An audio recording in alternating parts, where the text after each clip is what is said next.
Good afternoon. Welcome to this Thursday edition of Wire to Wire. Alongside Racing Rachel. Track announcer. Hey guys, John I'm repping G. the old school Indy Derby today. Really? What year is it? I love that. Yeah. 2022. Yeah, Tip Top Thomas. There you go. 2025. Yeah. Looking forward to this year's running of the Indiana Derby. But as for today, sunny skies here in town. Temperatures in the mid to upper 70s. We canceled yesterday's racing program, if you don't already know, due to the inclement weather. And yeah, I Poor mean, Jimmy Mackey drove all the way here for nothing. Jimmy McNerney. Yep.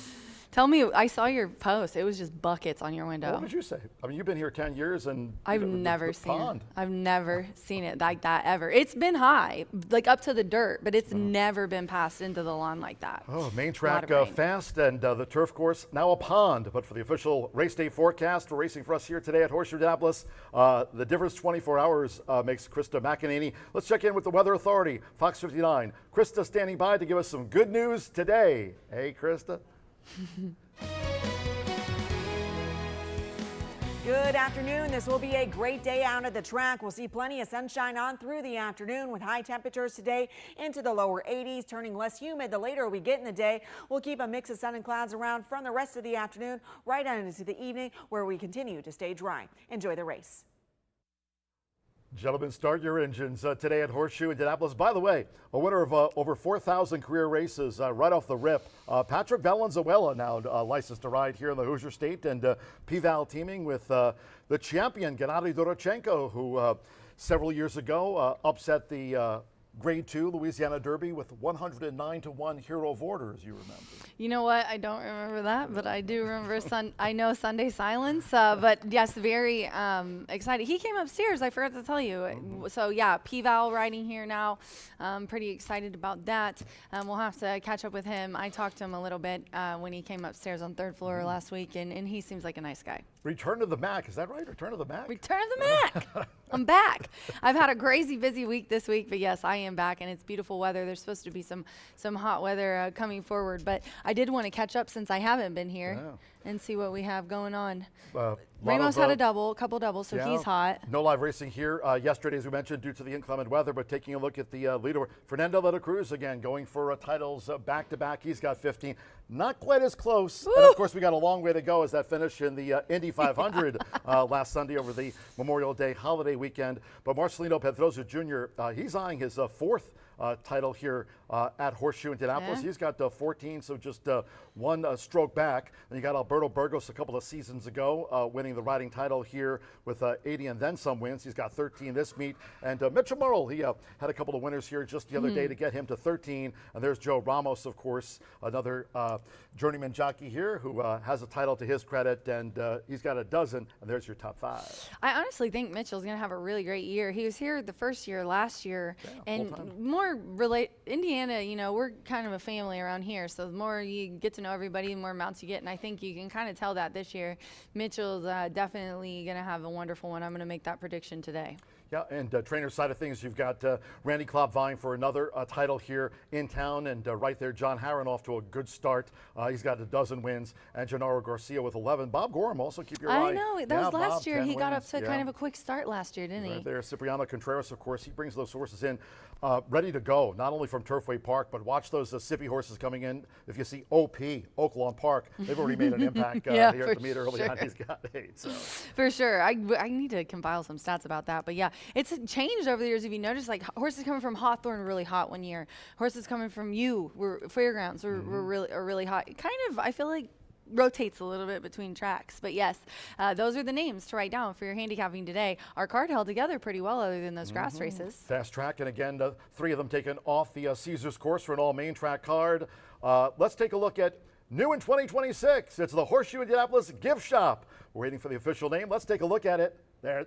Your CV guys, look, they had the foot. All week we've been showing the gift shop, Rachel. Yeah, and I'm over here yelling at John about a commercial. But yes, definitely very excited about the gift shop. It's just been a great job. It's open daily now. I'm voting for Mayor Market. Railbirds for me. Railbirds for you. I voted Mare Market. Obviously, well, I'm a girl, but I just thought the Mare Market was the cutest one. But yes, definitely go down and check it out. We have. I want the Carhartt. I want the Some vest good gear, right? and the Carhartt gear. It's very, very nice stuff. So head on down there and check it out. Best part, it's right there at the first floor OTB. Yes. So you're going to go down there today, aren't you, and fill out your entry blank for Exactamundo. That's right. That's today's contest. We had people checking out the gift shop yesterday, and again, it just opened on Monday on Memorial Day, the holiday. But yesterday, we had some fans here. We had that heavy rainfall, but guests that arrived early, they went downstairs. They were filling out their entry blanks, by the way, for Racing Rachel's Warriors yesterday, and I saw some people checking out that gift shop. It's a terrific gift shop. It's new here in 2026 at Horseshoe Indianapolis. You know what we should do? We should, you and I, when I do the other commercial, we should go down there and model. We should pick something out. Oh, yeah. If you're my model, I'll give you one. Deal. Well, I'll have to ask Chris, but I bet she'll be fine. But I'll have a silent roll. I'll just Okay. get 'em. No, we'll just stand there and look cute in our new Carhartt Horseshoe Indy swag. All right, that sounds good to me. Exactamundo today again. That's the contest if you're going down there, checking out that swag and some of the great merchandise being offered at the. Stand by for the official name for the gift shop, but we know it's right there. First floor OTB, great spot. You can't help but check it out as you come and go here at the races for a 9-race card today. Fill out your entry blank. Exactamundo Thursdays. This contest goes all the way through July the 16th here. Don't forget, that's the $1,500 grand final. Again, first floor OTB counter, first floor OTB gift shop. Everything's right. I mean, everything's right there for Horseshoe Indianapolis fans. Yep, exactly. Who designed this place? Just first floor. Who designed this place? You don't have to go all over the place. Just go downstairs and sign up. It's completely free.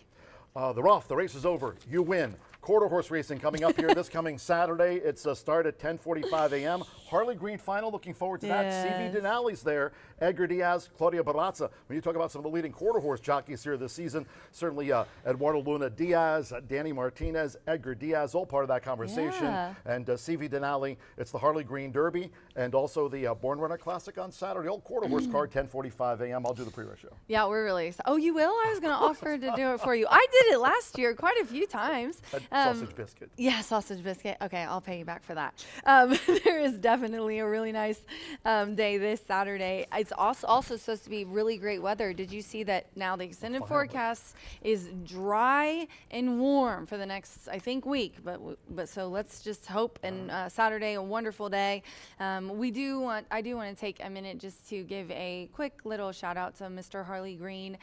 He really was a big hand in starting quarter horse racing in the state of Indiana. I remember the first time I emceed the ITOBA Awards, I didn't take control. I was young and I didn't know to hold the mic, and Harley got a hold of it. Did he really? Yeah, I got a hold of it and I had to pry it from his fingers.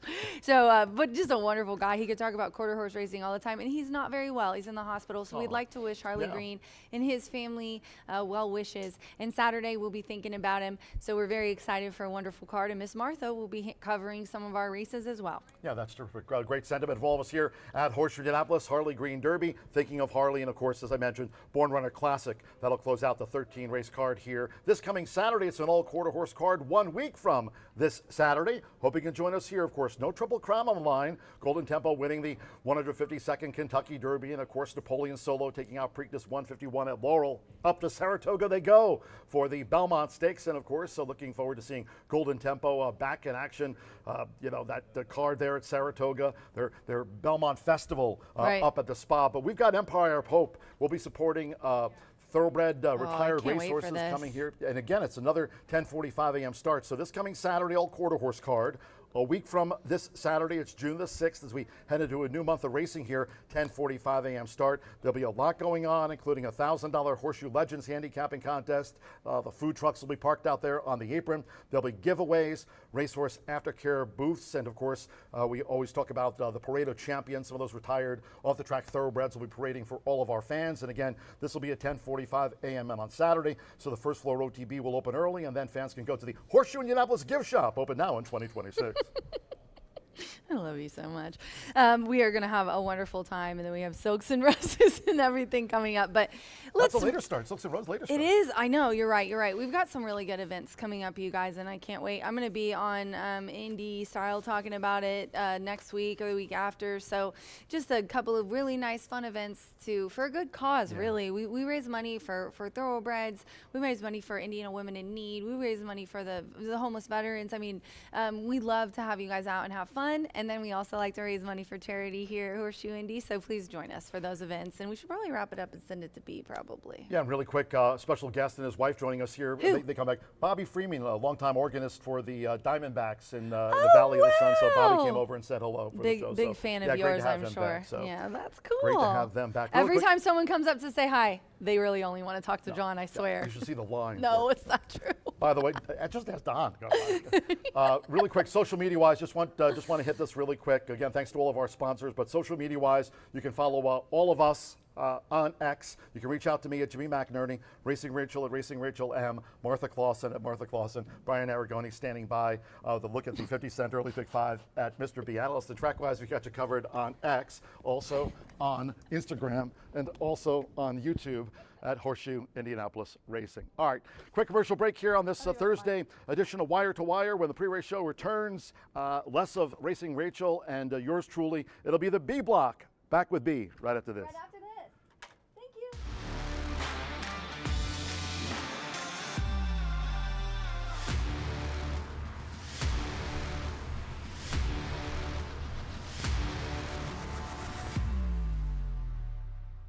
Jack Daniels starts here. From cave spring water to sugar maple charcoal to smooth Tennessee whiskey. Made by those who pour everything into their craft. That's what makes Jack, Jack.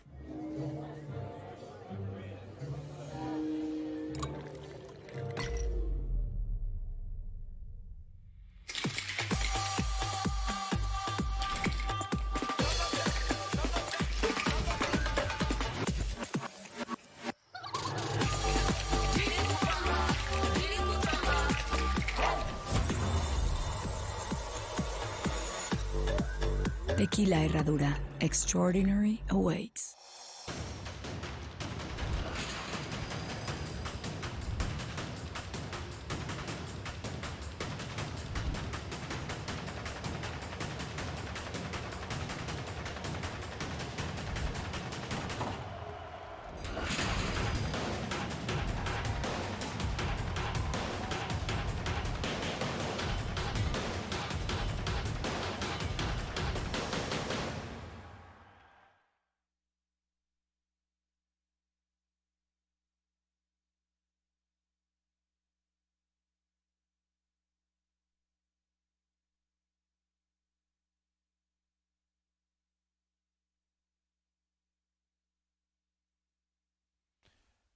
Welcome back to Horseshoe Indianapolis, 27 minutes away from the opener here at Horseshoe Indy. More rain has been in the forecast. Thankfully, we're on a fast main track, but we are off the turf course, off the turf for the remainder of the week. But let's take a look at today's races in here. The first 5 races, I go through my ticket, how I structured it, how I played it. You have to dive into those low takeout, ultra low opportunities, plus EV per se. In horse racing, whether it's here locally or anywhere around the country, you have to dive in to 11.99% takeout. Some people may indicate that 22% or higher is player friendly. Not here. 15% takeout in our pick 4s, our daily doubles, as well as 11.99% takeout in our pick 5s. So let's take a look at this first race, stretch number 5. Campaign Promises out of this event, 5.5 furlongs, going to be the distance in here on a fast main track. $12,500 claimers. I'm going to spread out in this race. I think this race is challenging, but maybe not spread out in the manner that you would expect. Not going to use Zumaha. Marcelino Pedroza Jr. has been red hot along with Gennaro Garcia. Both of them are winning at a very high rate. This horse comes back on 8 days rest versus a tougher spot. Ran very well on a sloppy track. I'm just contemplating whether this horse gets the lead or not. So I'm going to take some of the fresh horses in here, many of them coming in off of shorter rest. You can put Dan's Candy Girl in that spot as well, was seen on May 14th, does have 7 second-place finishes, And while it was a match race from the start, didn't get the job done. Another second-place finish for Dan's Candy Girl. So while we're going 4 deep in a 6-horse field, yes, I understand the complaints will be there. However, we are pitching 2 of the favorites. Both your A and B horses, Dan's Candy Girl and Zumaha, are going to be plays against. We'll see if we can't get Castle Magic to run at first asking for Daniel Simpson, along with Cal Capone, Alex Ashard in here as well, shipping in from Churchill Downs, cutting back. So 2, 3, 4, and 7 in race number 1. We kick off the $1 minimum, pick 4, 5.5 furlongs. Scratch number 4, Sound the Siren. Sound the Siren is out of this race. 5 horses will go to the gate, and I'm going to single back-to-back Ad Literam. Now, it may have taken 7 races for Ad Literam to figure things out, but she did. And when she did so very nicely. It was impressive. I understand it was lowest level mating claiming ranks that we do offer, state bred 7,500. Now, waters get a little bit deeper, taking winners for the first time and doubling in the claiming price. That's not so much of a concern. I'm not really worried about the claiming price between 7,500 and 15. Taking on winners is a tall task, but this one broke well, dueled early with a long shot, ultimately spurted away at the top of the lane and just came home with an easy easy win. Was a little bit sloppy on the lead change, could still use some work on that, but Micah Meeks knows her well, and hopefully they will go back-to-back. The light bulb angle could be in play in here for Ad Literam, a single in both the early pick 5 as well as that 15% takeout pick 4. Race number 3, allowance level competition in here. No scratches or changes in this race. I'm going to spread out. I think this is one of the best betting races of the first 5. It looks like anybody's race to win or lose.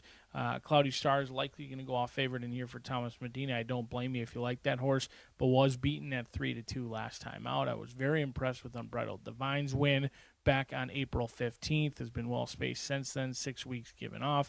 Catatonic could be any sort in here for Larry Ravelli.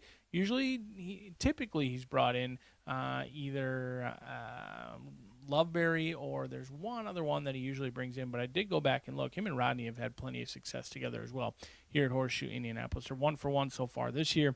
They've teamed up with a Plum in the past as well. So we're going to spread out. I think Who's Your Promise could be a better than it looks long shot in there as well. 1, 3, 4, 5, and 6 in race number 3. Race number 4, first race that was affected by the surface change, and with that comes a plethora of scratches. There are quite a few scratches. Ultimately, we end up with a 6-horse field. Thankfully, here at Horseshoe Indy, we did take 16 entries. So while the race fell apart, still 6 of them set to go to the gate, and a smile and 70-yard venture in here. And I'm going to make it real easy, inside and outside for me. High as the Sky for Terry Vaughn and Joseph Bielmer. And then your main track only, the only horse that wanted to be on the main track for Gennaro Garcia and Amir Mendoza. If you're not familiar with Amir Mendoza, you might want to become accustomed to his name. He's not a household name here yet, but he's had success. He's already in the winners column over at Churchill Downs. He's in the winners column here. And, in fact, he's winning at 23%, maybe even better than that. He's over 50% in the money. I think that's going to continue as long as he keeps getting live mounts for trainers like Gennaro Garcia. Hasn't been seen since March. Should be fresh in here. Comes in at a reasonably priced spot for Haves de Oro, and then High as the Sky, a horse who should appreciate going around 2 turns, has been closing in late sprinting, and I think the added ground should fit that one perfectly for Joseph Bielmer, who does like to ride the rail, and he doesn't have far to go with High as the Sky to find that rail run, hopefully save ground and push past late. Race number 5, we kick off today's Itoba pick 4, 15% takeout pick 4. Does begin with 3-year-old state-bred maiden special weight. 5.5 furlongs going to be the distance in here. I'm going to try a couple of a favorite and a long shot. Forever Hope, 8-1. Thomas Medina, Joe Ramos. This horse ran much better than it looks in what was a wide-open betting race. This horse went off at 7-2, and that was enough to be favored in that spot. They botched the break. They were wide throughout, and they closed into it, what I thought, very nicely. Now, if you're looking at the running line, they were 9.5 lengths back, finished 11.5 lengths back. But in that time, they did pass 3 runners, went from 8th to 5th after botching the break, and they broke from a very outside post, 10th of 12. I think there's upside with Forever Hope, but Socorro's Prayer is a horse who's been in very good form for John Heron. This could be the speed of the speed, and pending how that drying out track, where that is currently listed as fast, is playing, you might want to be on the front end, and Socorro's Prayer could get brave today. but is a horse who's burned some money along the way. In fact, has been favored in 3 out of 5 races and has finished second in 3 out of 5 races as well. So we're not at money burner status quite yet, but we are quickly approaching that with Socorro's Prayer. We'll play against Stuck in Park. I thought this race wasn't all that strong, May 13th for Stuck in Park. So that'll be your clear second choice, in my opinion, that we're just going to play against. Using the favorite we like most in Socorro's Prayer, along with the long shot Forever Hope, who had a better than it looked Troubled Trip 5th place finish last time out. But we're 20 minutes away from Thursday racing here at Horseshoe Indianapolis. We are off the main track. Oh no. Did I just say Thursday racing? It is Thursday. I could not tell if it was Wednesday or Thursday, but thankfully AV always helps me out in my ear, aiding me that it is indeed Thursday. We have made it to Thursday here at Horseshoe Indianapolis. We aren't on the turf, but it is a fast main track here at Horseshoe Indianapolis. John G. Dooley's made his way up to the announcer's booth. He'll take you through the scratches and changes at the 15-minute mark, and we'll be off and running before you know it. So sit back, relax, and enjoy on a Thursday at the Shoe.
Good afternoon from Horseshoe Indianapolis. Hello now from the broadcast booth. Great to have you with us today. Track announcer John G. Dooley on a nice one in town. Sunny skies, upper 70s, fast track. We're off the turf course. 3 of them taken off that Caesars course under sunny skies, but the main track is labeled fast for a 9-race card today. If you have your programs close by, let's take a look at the changes and corrections on today's program, starting with a sprint opener. This is the first leg of the 50-cent early pick 5. Top of the card, scratch number 5, Campaign Promises. Number 5, Campaign Promises has been scratched. No rider changes. Number 1, Dan's Candy Girl, and 3 pounds to the weight in the sprint. The second race daily starts the $1 early pick 4 off. In this sprint, number 4, Sound the Siren, has been scratched. Scratch number 4, Sound the Siren. There'll be no superfecta wagering featured. Scratch the 4. There are no changes in the third race dash. All 6 run. That do at 3:12. On to the fourth we go. Fourth race, one of those taken off the turf course. The maiden will now be run on the main track at 1 mile and 70 yards. Here, scratch the 3, Lord Ripley. The 5, Amberson. Take out the 6, The Blue Factor. Scratch 8, Me Compadre. 9, Bucks Howl. 10, Flaming Embers. Number 12, Moral Man, has been withdrawn. Scratch the 14, Bourbon Rage. 15, Golden Rule. And 16, Handsome Jimmy. Number 2, Silver Dime. Ownership correction. The ownership of Silver Dime should read in your program. Sport of Kings. Racing Partners. Robert Sorensen, the principal there. Number 7, Super Smooth, is a first-time gelding. Fourth race maiden, main track at 1 mile and 70 yards. It starts the 50-cent late fire 5. In the fifth race, no changes in the maiden sprint. Start to the $1 late pick 4 presented daily by Itoba. All 7 run in the maiden sprint. Race 6 at 4:45 off the turf. The starter will now be run on the main track at 1 mile and 70 yards. Scratch 3, Flirtin' Again. Number 5, Go Town. Take out the 7, Timeless Rose. Scratch 10, Ms. Temptation. And 11, Slam Diego. There'll be no Pentafecta featured. No 10-cent Grand High 5. Scratch the Pentafecta. Scratch the $1 Horseshoe Hat Trick All Turf Pick 3.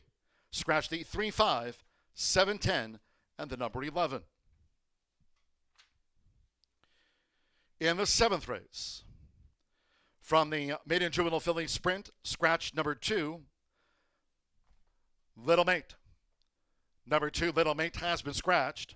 No Pentafecta wagering here on the maiden. There are no jockey changes. Number 5, Pioneer Sky, plus 4 pounds. On to the 8th we go. This is another taken off the turf course.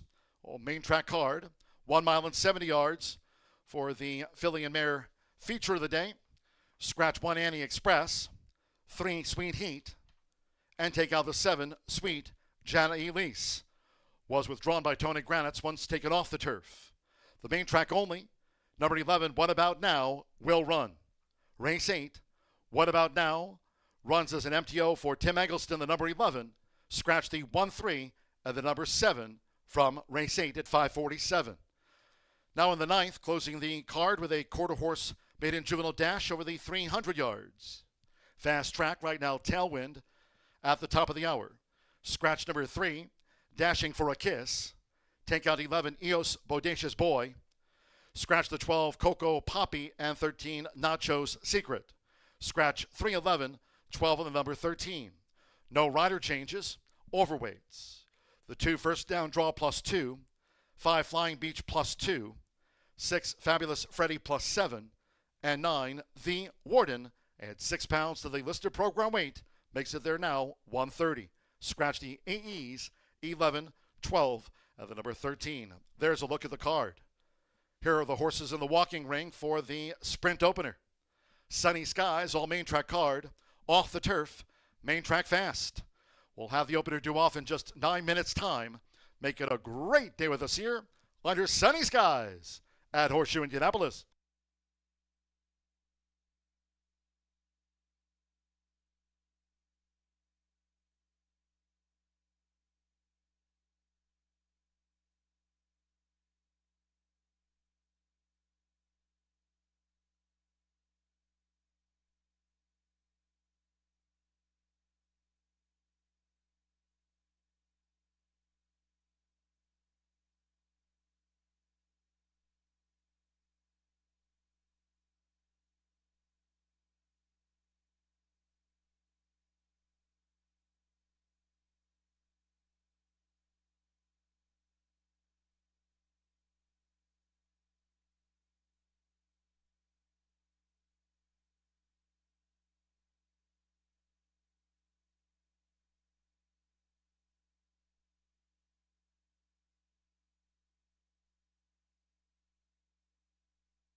The horses stepping onto the track for the first race. Phillies Mare Sprint starts the 9-race card off. Here a field of 6. Number 5, Campaign Promises, has been scratched. Scratch number 5, Campaign Promises. 1, Dance Candy Girl, 3 pounds over. Fast Track, we're off the turf. All main track card fast. Race 1 features Exacta, Trifecta, Superfecta. Here we start our rolling doubles, pick 3s, and the 50-cent early pick 5. On a fast track, parading with 3 minutes to post time now. 3 minutes.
We're now less than 1 minute away from post time.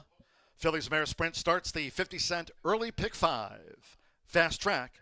The horses are approaching the starting gate.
The horses have reached the starting gate. It is now post time. They're going in. Up comes Dan's Candy Girl. 7-5, the first favorite, Patrick Valenzuela, with 4,376 career wins. Amir Mendoza, She's No Angel, has joined Dan's Candy Girl. Mitchell Merle now with Castle Magic. Amir Mendoza, She's No Angel. Alex Achard here with Gal Capone. At 5.5 furlongs, so stand by one more. Alberto Burgos with Look at My Buckle to make up the 6. Main track fast under sunny skies. First of the day, they're in the gate. Going running out Horseshoe Indianapolis. Look at My Buckle was fast away. Here come early engagements from Zumaha right there, along with Castle Magic. And toward the inside is Dan's Candy Girl with early interest as they make this dash past the half-mile pole for Marcelino Pedrosa Jr. It's Zumaha in front here by 3/4 of length. Patrick Valenzuela and Dan's Candy Girl second at the 3.5 with Castle Magic, showing positional pace to track them from third. Look at My Buckle in fourth, then Gal Capone and She's No Angel trails here in the Thursday opener.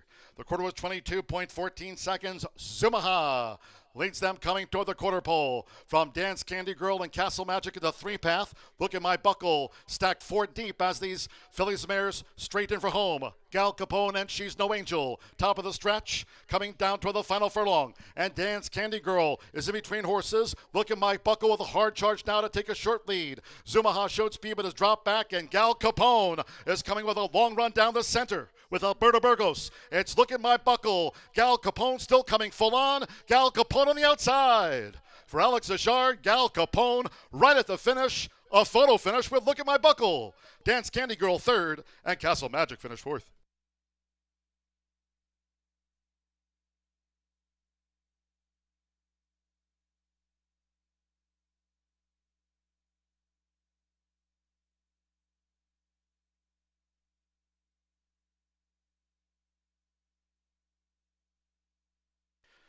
.105.31 after the Phillies Mare Sprint. 1 minute 5.31 seconds. Fast track. It's a first photo. Up to the judges.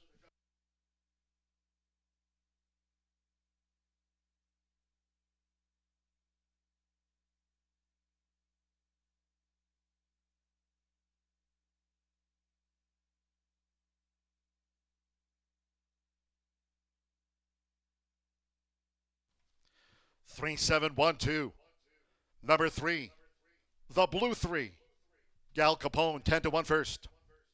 7, Look at My Buckle at 4-1, denied in a photo. 1, Dan's Candy Girl. 7-5, the first favorite was third with P-Val. And the 2, Castle Magic, 10-1 getting into the frame. Alex Achard for Gobert Gorstieta. The Flame Away mare, Gal Capone, got up at 10-1 odds.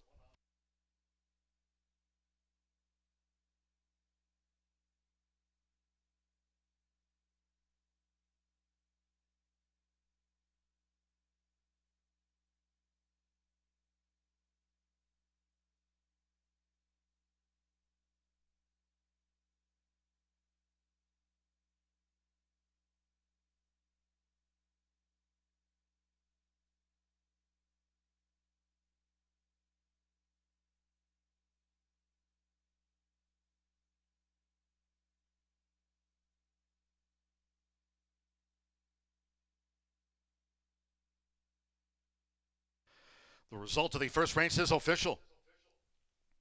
Confirmed by the judges after a win photo. Gal Capone has beaten Look at My Buckle, Dance Candy Girl, Castle Magic fourth, 3-7-1-2 official after race 1.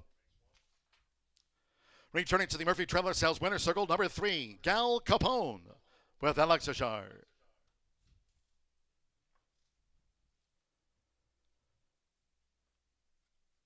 $23 even winner.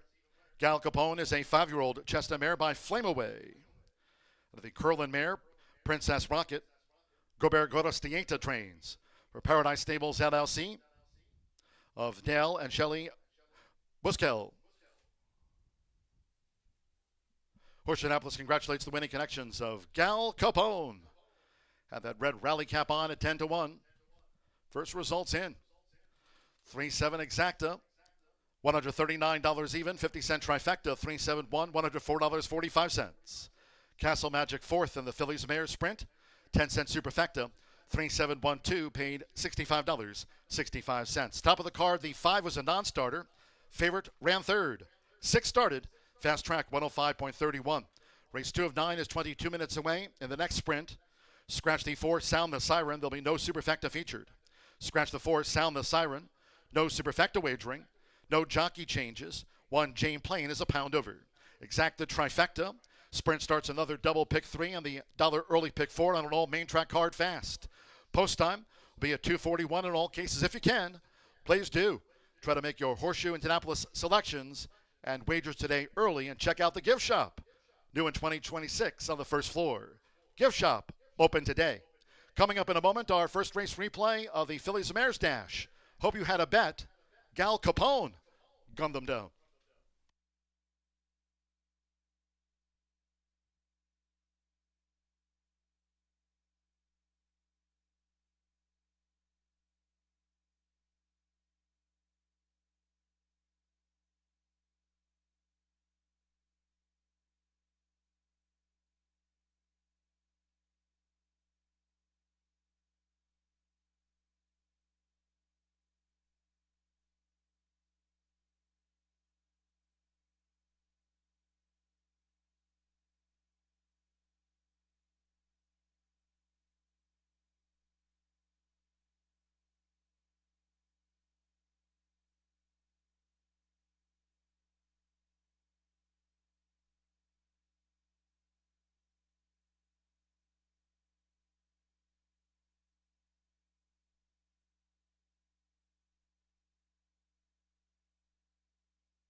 To the day they're in the gate.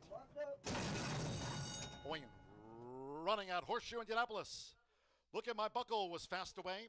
Here come early engagements from Zumaha right there, along with Castle Magic, and toward the inside is Dan's Candy Girl with early interest as they make this dash past the half-mile pole for Marcelino Pedrosa Jr. It's Zumaha in front here by 3/4 of length.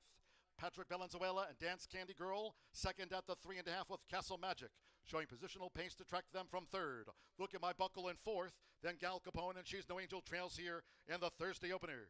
The quarter was 22.14 seconds. Zumaha leads them coming toward the quarter pole. From Dance Candy Girl and Castle Magic in the 3-path. Look at My Buckle stacked 4 deep as these Phillies mares straight in for home.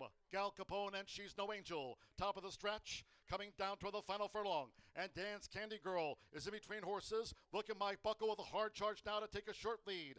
Zumaha showed speed but has dropped back, and Gal Capone is coming with a long run down the center with Alberto Burgos. It's Look at My Buckle. Gal Capone still coming full on. Gal Capone on the outside.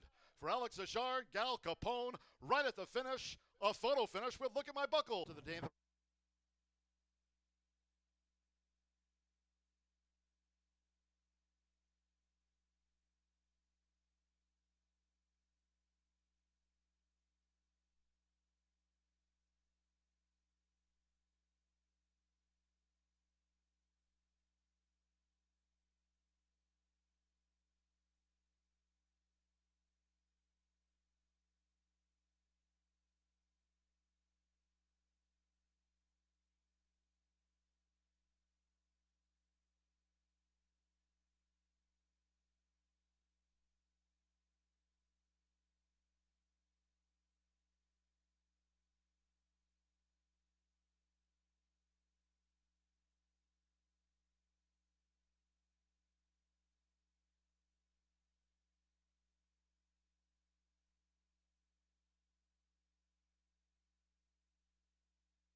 9 minutes to the second race here at Horseshoe Indianapolis, and we have a claiming for 15. This is for Indiana bred fillies and mares, 3-year-olds and up, and they're going 5.5.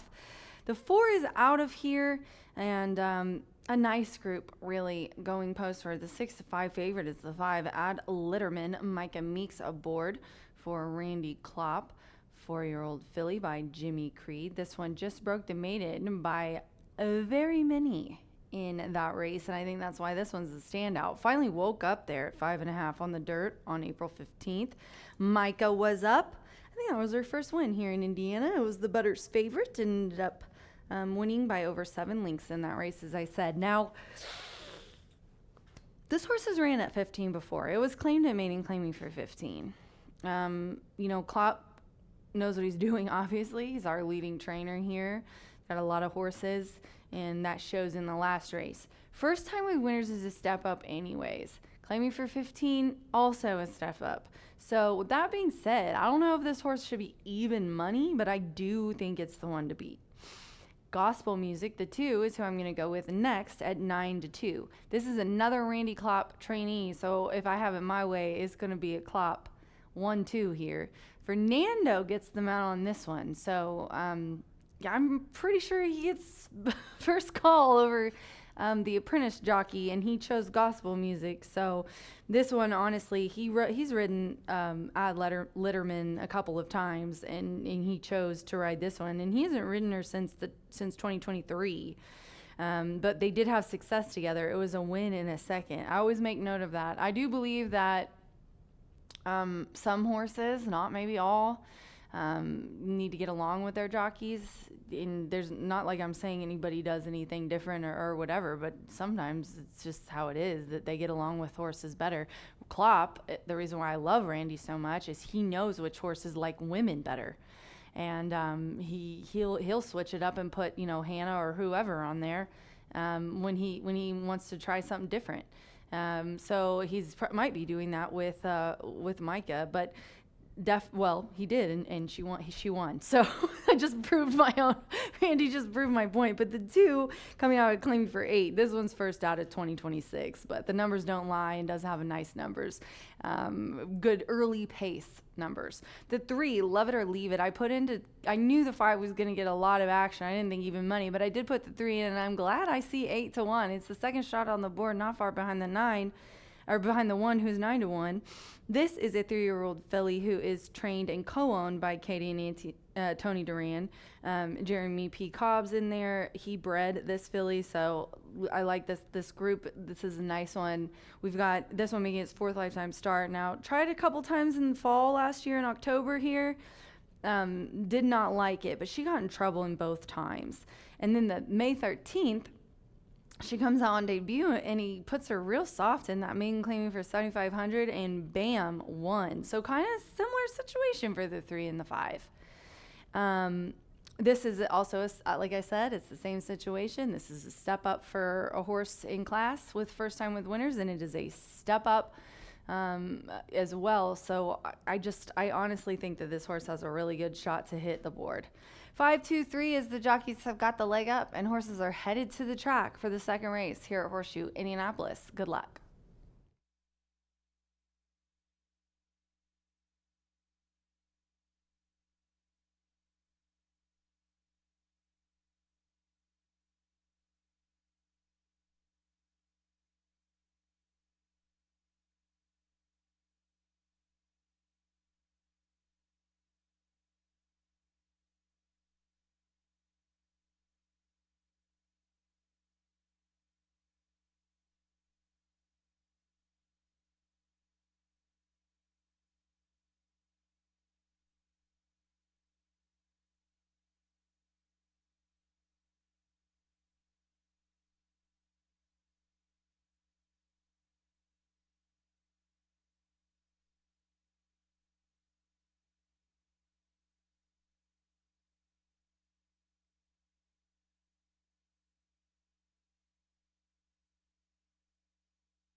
The horses stepping onto the track now for the second race. This filly's mare sprint at 5.5 furlongs, a field of 5. 5 run this turn. Scratch the 4, sound the siren, there's no superfecta. 1 Jane Plain at a pound to the weight.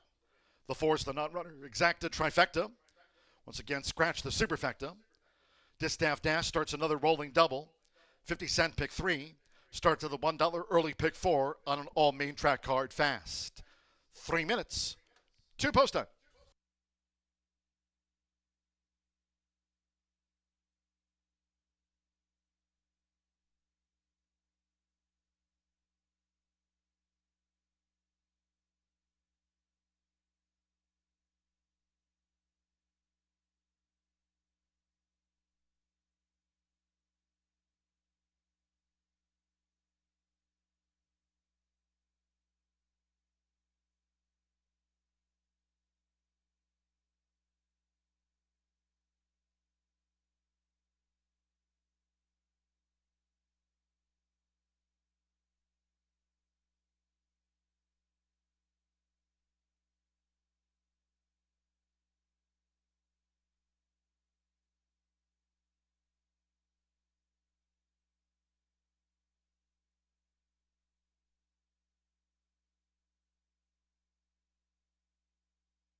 We're less than 1 minute away from post time for the Phillies Mare Sprint.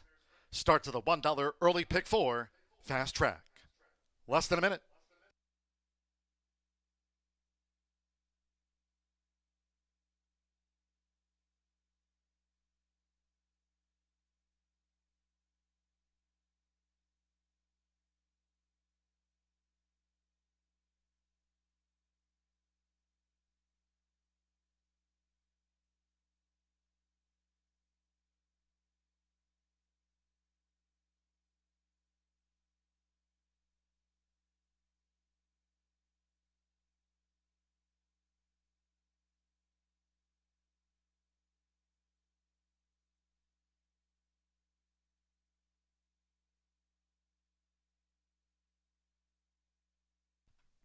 The horses are approaching the starting gate.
The horses have reached the starting gate.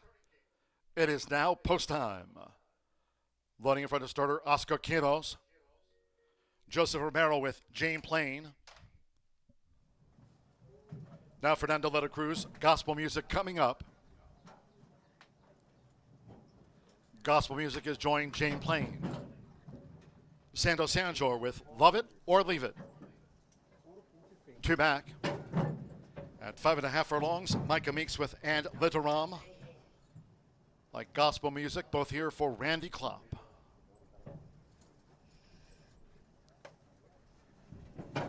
One more, Bonnie Prescott be on the loose. This will be her second start to the year in town. Second of the day from Horseshoe Indianapolis. Hold in. And they're off. There's Jane Plain. Straight to the front from the rail for Joseph Romero. Jane Plain beats them to the punch. Pursuing is Ed Literam with Be on the Loose in a black cap. Toward the inside, gospel music making her 5-year-old seasonal bow. And will just held up. Love It or Leave It is last of the Phillies and Mares quintet.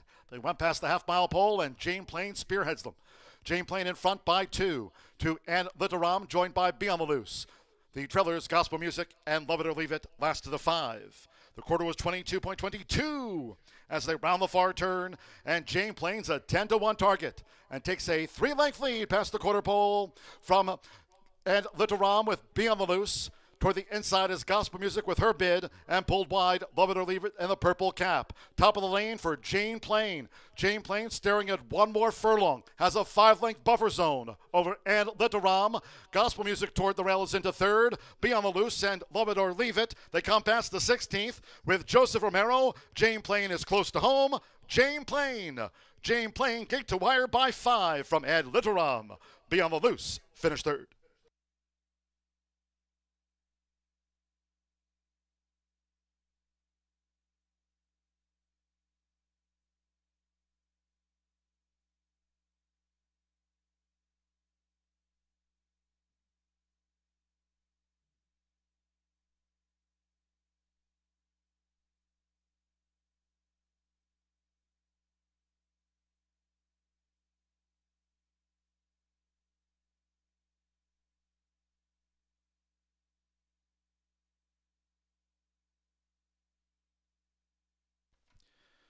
105.54 seconds after the distaff dash.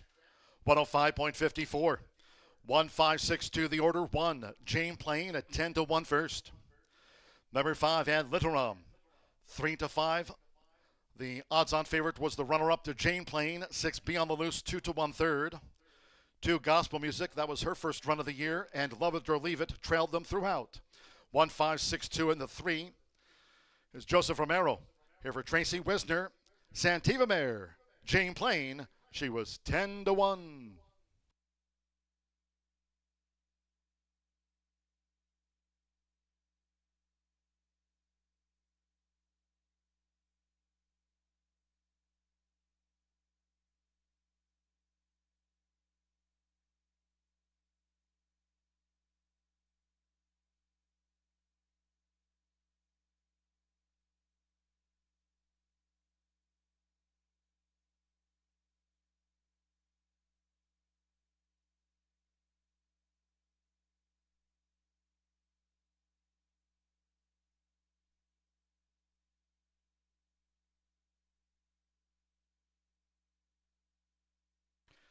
The result of the second race is official.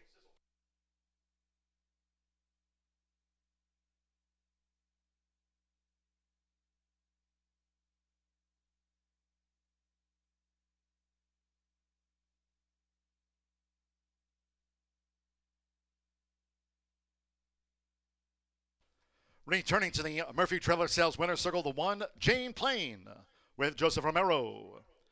Jane Plain is a 5-year-old chestnut mare by Santiva. And a Pretty Plain Jane by Just Plain Joe. Owned and trained by Tracy Wisner. Horseshoe Indianapolis congratulates the winning connections of Jane Plain. Pay 10-1.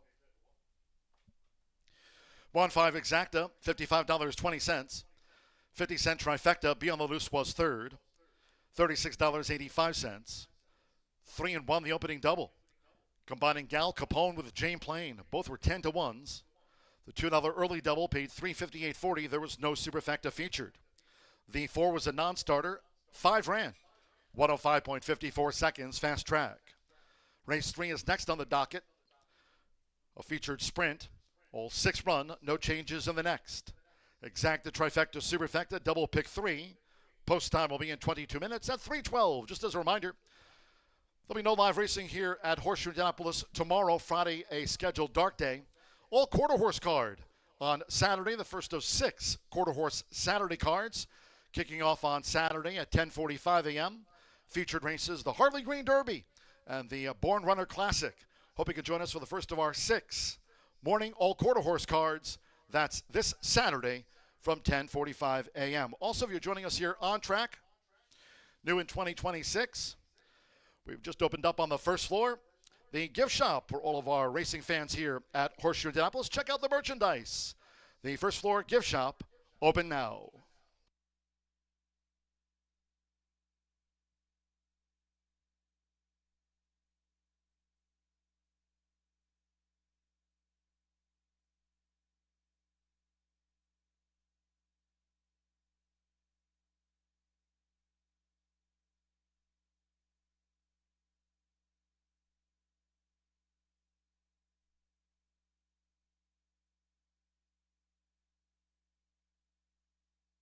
Horseshoe Indianapolis, hold in.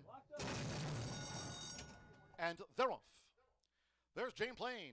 Straight to the front from the rail for Joseph Romero. Jane Plain beats them to the punch. Pursuing is Ed Litteram with Be on the Loose in a black cap. Toward the inside, Gospel Music making her 5-year-old seasonal bow. And while just held up, Love It or Leave It is last of the Fillies and Mares quintet. They went past the half-mile pole, and Jane Plain spearheads them. Jane Plain in front by 2. To Ed Litteram, joined by Be on the Loose. The Trailers, Gospel Music, and Love It or Leave It last to the 5.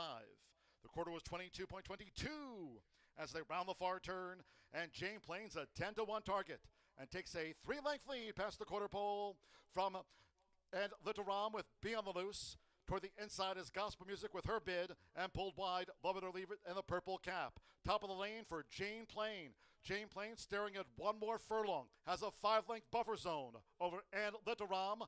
Gospel Music toward the rail is into 3rd. Be on the Loose and Love It or Leave It. They come past the 16th with Joseph Romero. Jane Plain is close to home. Jane Plain. Jane Plain gate to wire by 5 from Ed Litteram. Be on the Loose. Finish 3rd. Horseshoe Indianapolis, hold in.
Jack Daniels starts here. From cave spring water to sugar maple charcoal to smooth Tennessee whiskey. Made by those who pour everything into their craft. That's what makes Jack, Jack. Horseshoe Indianapolis is placing the spotlight on Racehorse Aftercare for Empire of Hope Saturday, June 6th. Racing begins at 10:45, featuring Racehorse Aftercare booths and Parade of Champions, trackside giveaways, kids activities, food trucks, and more, leading up to the final jewel of racing from New York. It's Empire of Hope Saturday, June 6th at Horseshoe Indianapolis. Look for more details on social media at HS Indy Racing, located off I-74 at exit 109 in Shelbyville.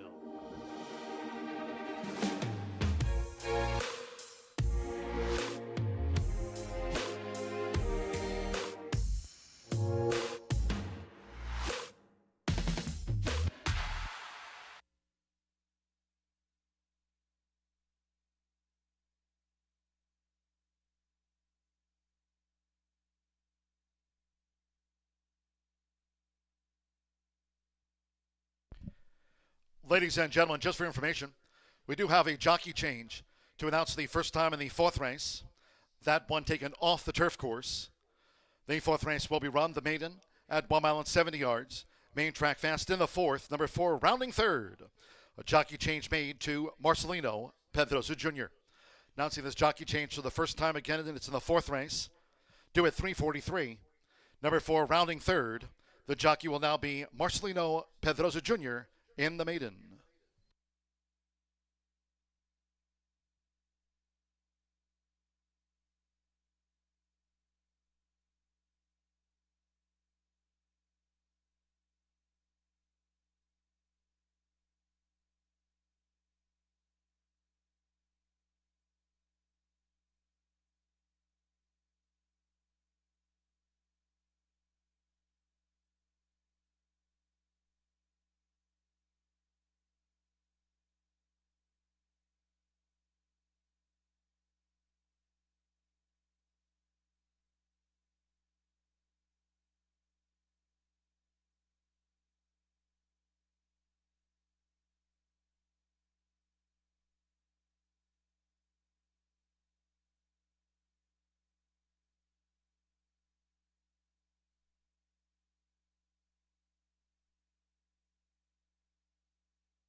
9 minutes to the third race here at Horseshoe Indianapolis, and we've got a 6-horse field going postford for this third race, an Indiana bred filly and mare allowance. And they're going 5.5 furlongs on the fast main track. I didn't get a chance to say it on, I think I did on the pre-race show, but now that we're racing, I definitely want to give shout out to Tony Martinez and the crew. They worked on the track all night long. I'm not even kidding. And it was listed as good this morning. Worked on it some more and got it to fast today. I cannot even imagine how, because if you follow us on X, Eric sent me some pictures of the pond this morning. People who are here today can see it. I've been here for a long time, more than 10 years. I've never seen the pond that flooded. So for the amount of rain we had, look at that. I've never seen it up on the grass like that. Have you guys? It's just, no, it'll go up to that edge right there. It's been high, but never up on the grass. So that's just a little testament as to how much rain we got in such a short amount of time. So I just did want to take a chance to shout out my guy Tony Montana on being the best track guy in the entire country.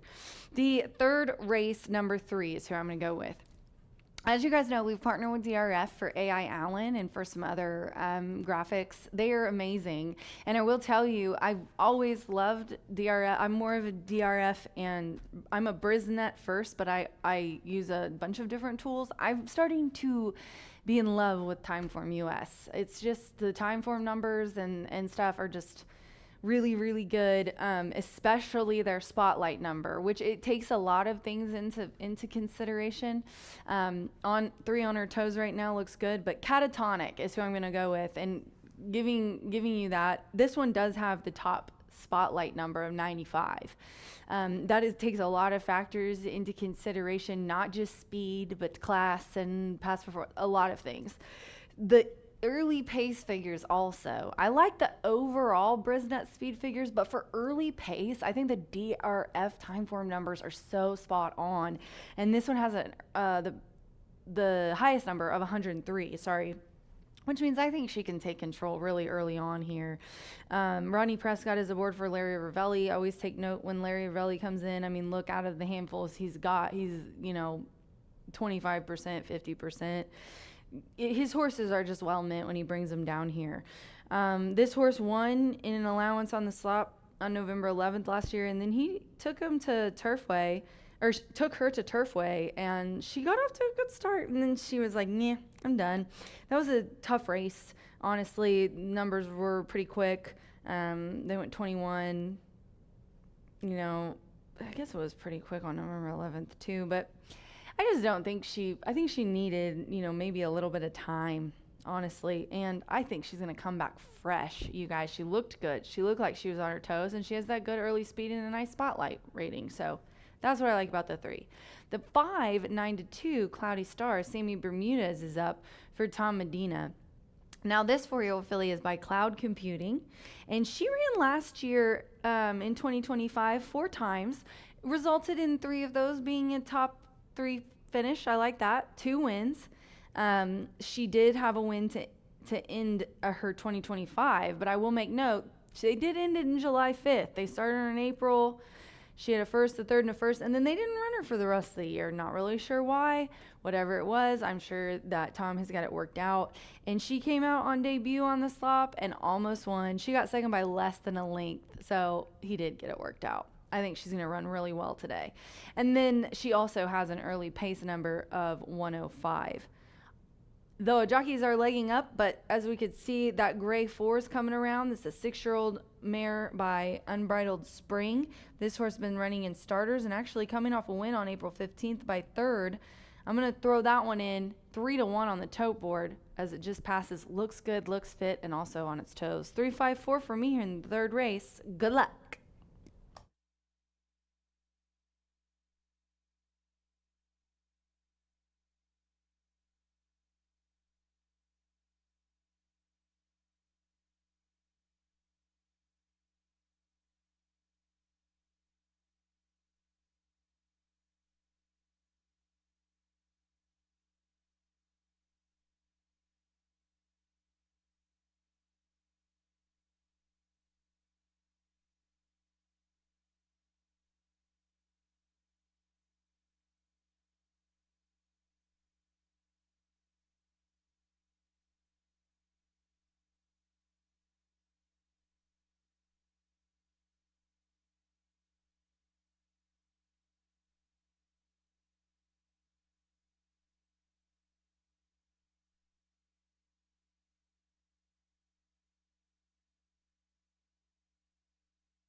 The horses parading for the third race.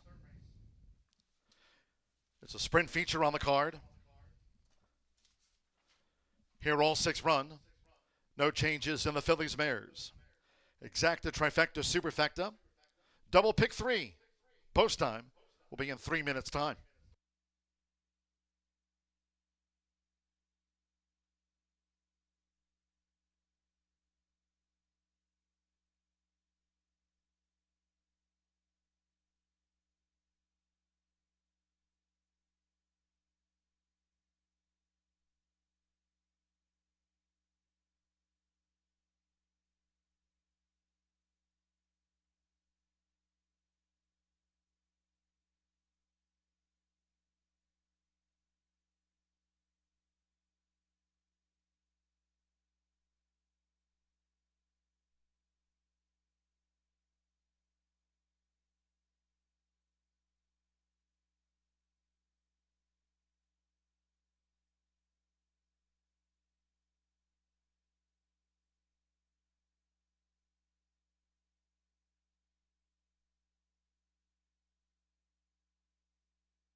Now less than 1 minute to post time.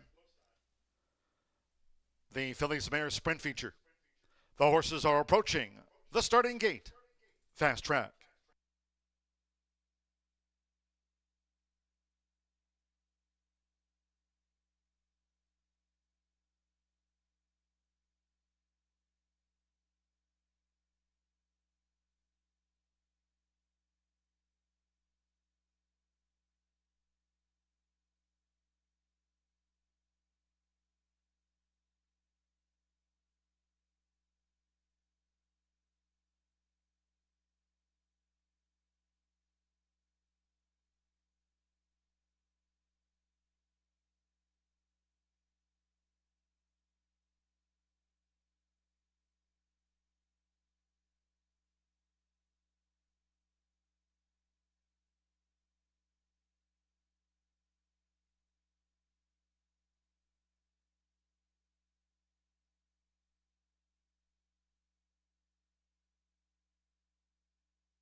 The horses have reached the starting gate. It is now post time. Alberto Burgos, Unbridled Divine, first installed, loading up. Marcino Pedroza Jr. with Hoosier Promise has joined Unbridled Divine. Sarah Bermudez with Cloudy Star, taking her position in the starting gate. Now Vortex Express, Alex Achard won the opener.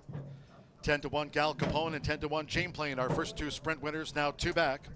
Here comes Catatonic. Rodney Prescott for Larry Ravelli.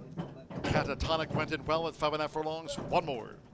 Evan Rowan City Prayers like Umbrella Divine. Both were John Harron.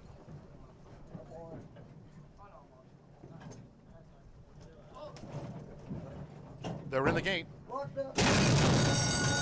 The Robin sprinting. Fast start for City Prayers. Right into action for Evan Roman. First run of 2026 for Catatonic, who pursues. City Prayers, who gets the jump on Catatonic with the rail. Cloudy Star, part of the early plot as they go past the half-mile pole. Vortex Express, Hoosier Promise, orange in the blue hoops and the gray. Umbrella Divine is dropped back to last. They round the far turn. To the inside, it's City Prayers, being tackled in earnest by Cloudy Star.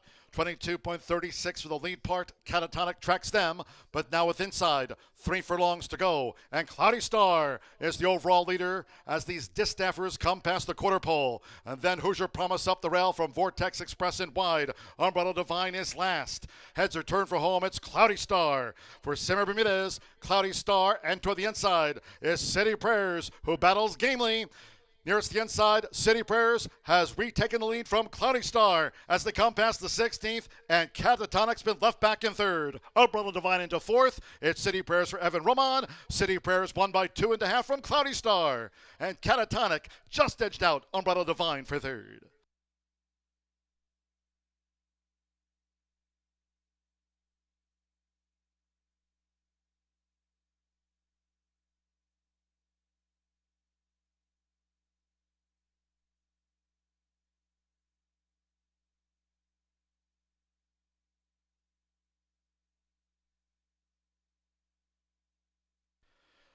.104.31, it was the distaff sprint feature. 104.31, 6.5 and thirds of photo. 6 City Prayers at 9-2 first. 5 Cloudy Star, 2-1 was the runner-up. Game win City Prayers. Evan Roman, the filly, was one of the John Harron 2. Sprint feature, City Prayers over Cloudy Star. 3 Catatonic, making her 4-year-old seasonal bow. The gift box filly, Catatonic, holding third from 3-1 Umbrella Divine. Hoosier Promise, Vortex Express. 104.31, Evan Roman, John Harron, the daughter of Prayer for Relief, a 9-2 winner.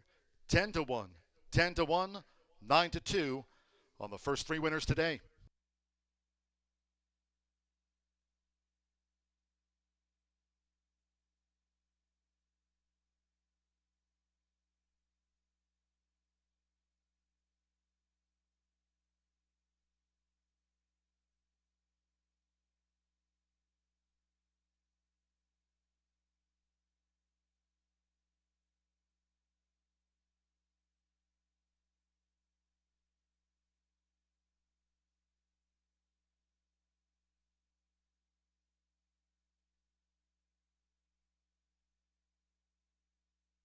The result of the third race official.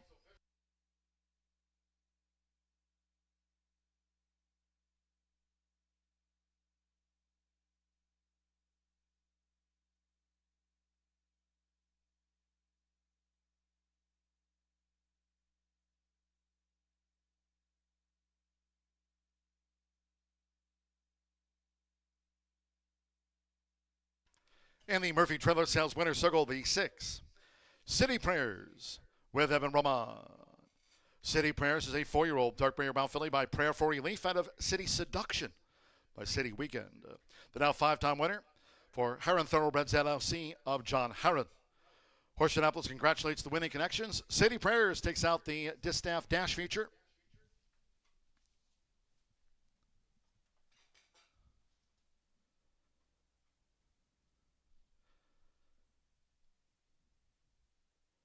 Results and prices after race 3. 6-5 exacta, $41.20. 50-cent trifecta, 6-5-3, $53.50.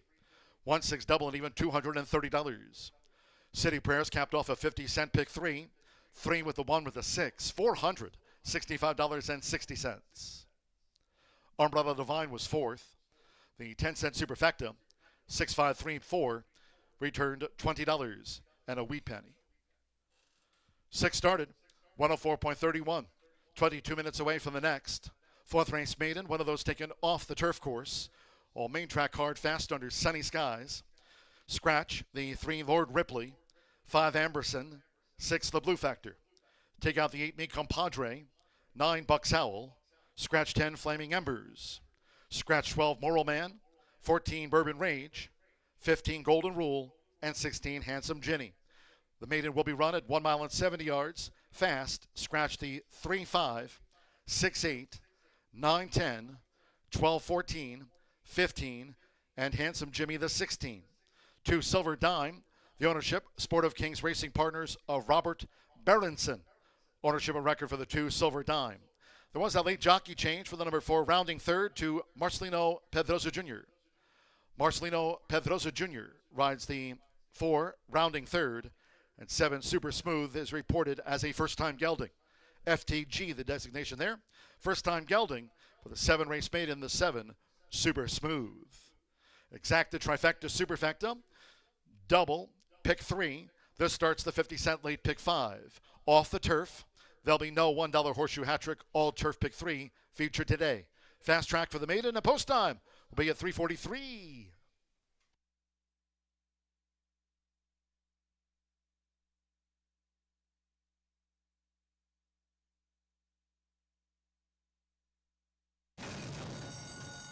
Robin sprinting. Fast start for City Prayers. Right into action for Evan Roman. First run of 2026 for Catatonic, who pursues. City Prayers, who gets the jump on Catatonic with the rail. Cloudy Star, part of the early plot as they go past the half-mile pole. Vortex Express, Hoosier Promise, orange in the blue hoops and the gray. Umbrella Divine is dropped back to last. They round the far turn. To the inside, it's City Prayers being tackled in earnest by Cloudy Star. 22.36 for the lead part. Catatonic tracks them, but now with inside 3 furlongs to go. And Cloudy Star is the overall leader as these distaffers come past the quarter pole. And then Hoosier Promise up the rail from Vortex Express and wide. Umbrella Divine is last. Heads are turned for home. It's Cloudy Star. For Simmer Bermudez, Cloudy Star, and toward the inside is City Prayers, who battles gamely.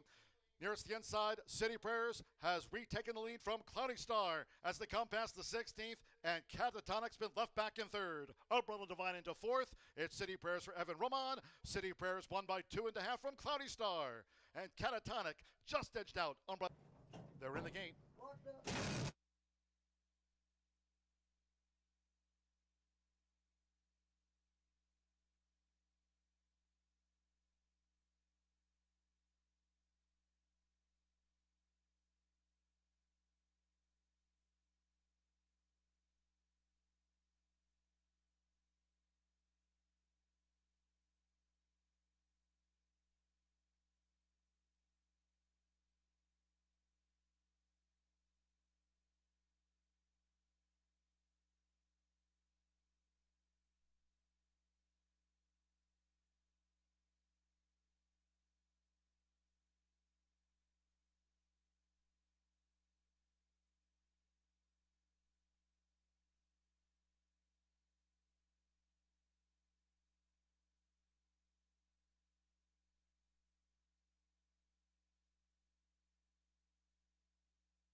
excuse me.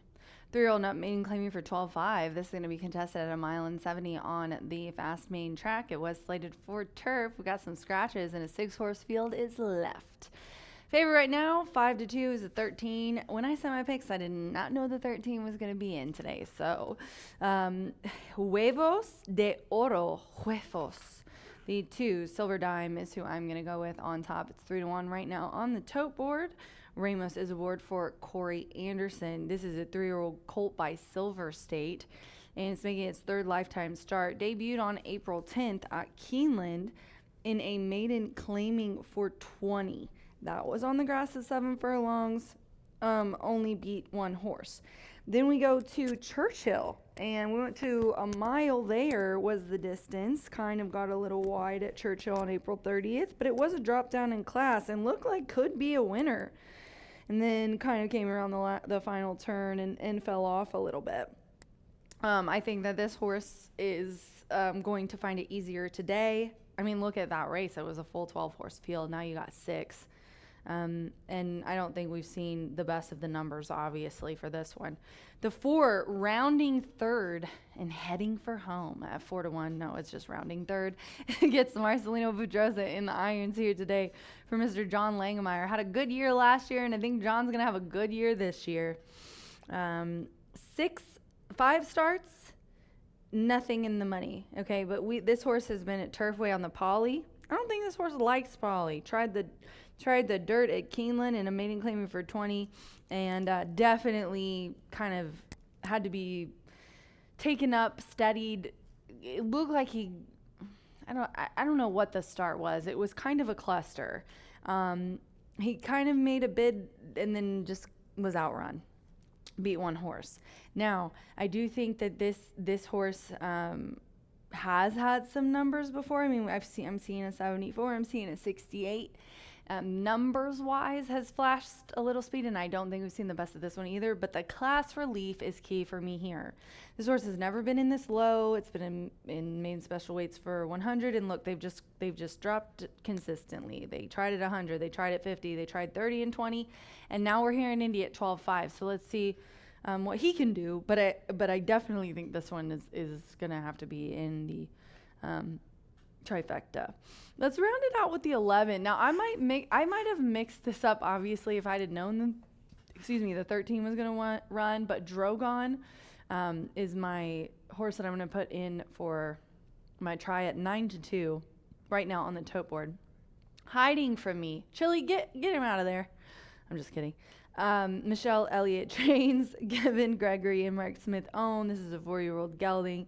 He ran here last time, but man, did he come out crazy. Then he got pressed, squeezed by other horses in the start there, and I think he was just kind of done. I think he's going to like this race. I think he's going to do much better if he can get out of the gate cleanly. And with a 6-horse field, he's got a really good shot, but definitely a shy gelding peeking over the the stall there. In definitely mixing the 13. If I would have known the 13 was in, I definitely would have had it in my picks. Even when it's a long shot, I usually include it. Hey, thanks, guys. As you see here, this horse, honestly, I always think that the AEs have a little bit of luck because usually they have nice prices. I don't think they get the nod sometimes, but I think there's an angle of superstition there for me. But now that I'm seeing the way this horse is moving on his toes, his groom's kind of having to shake the shank to get him to he wants to go. He feels good. He's swishing his tail. His ears are pricked. All the signs are there.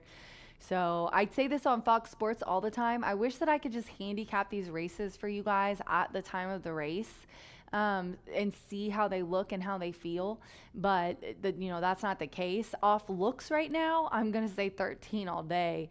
But my picks definitely would be 2, 4, 11, 13. And here we see Mr. B's Late Fire 5 ticket today. It has the 1 and the 13 in here, as well as the 2 and the 4 in the 5th race. He singles to the 8 in race 6, and then he has 1, 3, 6 in race 7 and 2, 9, 11 in race 8. Write that down, head to the window, get your tickets in early because this race starts the late pick 5 here at Horseshoe Indianapolis as jockeys get the leg up and horses head to the track. Good luck.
The horses parading for the fourth race.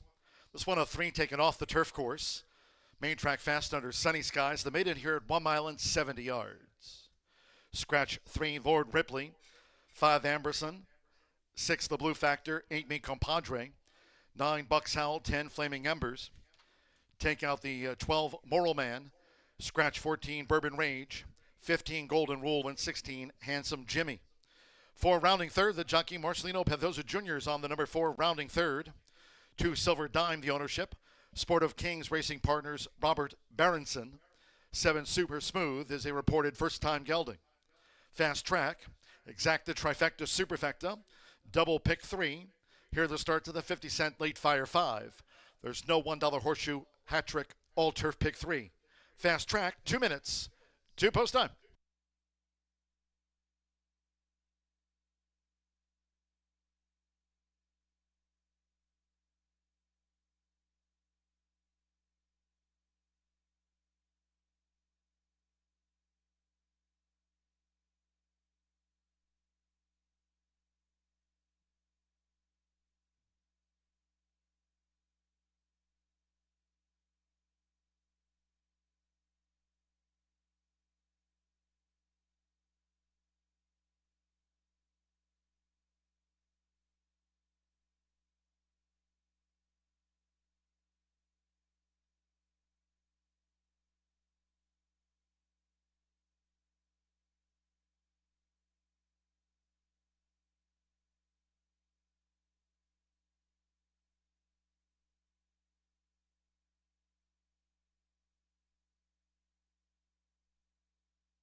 We're now less than 1 minute away from post time.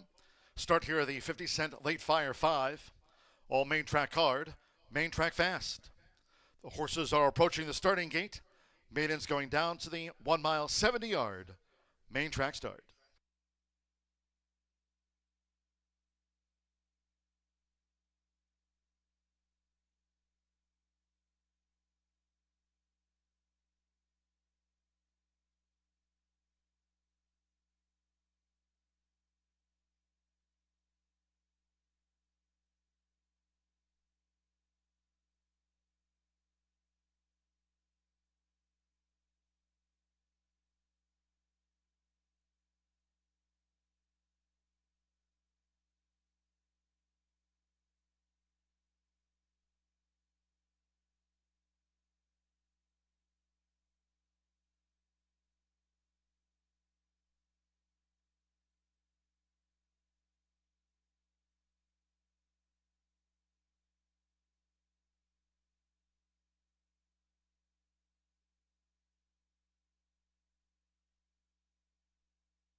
The horses have reached the starting gate. It is now post time. They're going in. Super Smooth. Joseph Romero has a win on the card. Joseph Bimmer with High as the Sky has joined Super Smooth, loading for the maiden. Alberto Burgos with Drogon.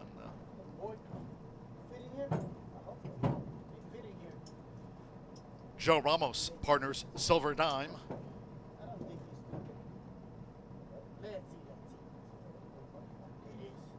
Right now rounding third, the 2-1 favorite. High as the Sky and Silver Dime, both at 7-2. Now Huevos Doro into 2-1 co-favorite. Marcelino Pedroza Jr. with rounding third. It's 1 of 3 taken off the Caesars course. Fast track on a beautiful day here at Horseshoe Indianapolis. Sunny upper 70s. Fast track, so one more. Amir Mendoza. Huevos Doro runs as a main track only for Gennaro Garcia. All in and off in an instant. Rounding third, away sharply with toward the inside, High as the Sky, who's going out to vie for the early lead for Joseph Belmer, and they're joined by Super Smooth, and on the outside, Huevos Doro, who's caught in the four-path as they round the first turn. It's High as the Sky. 7 furlongs to go. High as the Sky to the early lead. In front here is Super Smooth between horses, and Huevos Doro is keen here in the early stages, while rounding third is fourth upon settling for Marcelino Pedroza Jr. Rounding third's in a green cap. Then we come back to Silver Dime running in fifth, and Drogon trails the maiden sextet. The opening quarter was 23.38 seconds. High as the Sky leads them for the run to the half-mile pole. Amir Mendoza has Huevos Doro right there with the front runner. They're 3/4 length apart. High as the Sky and Huevos Doro as they make the way toward the far turn. Rounding third, now in third position. Joined on the outside by Silver Dime. The trailers are Drogon and well back Super Smooth. Half mile, 47.38 seconds. High as the Sky to 3 furlongs from home. High as the Sky for Joseph Bemmer. Continues to lead. Huevos Doro is being asked to pick up the front runner. It's been smooth sailing on the lead for High as the Sky on approach to the quarter pole. And Silver Dime trying to make 3-path progress now for Joe Ramos as they straighten away. Drogon picked up rounding third, and Super Smooth has been detached. 3/4, 1 minute 12.65 seconds. Here comes Silver Dime. Silver Dime lugging in a bit on Huevos Doro between horses. High as the Sky in the meantime is still just clinging on. Drogon with the rail is fourth. Well inside the final 16th for Joseph Bimmer. It's High as the Sky. High as the Sky would not be denied. Wins over Silver Dime by a half length. Huevos Doro was third, and Drogon finished back in fourth.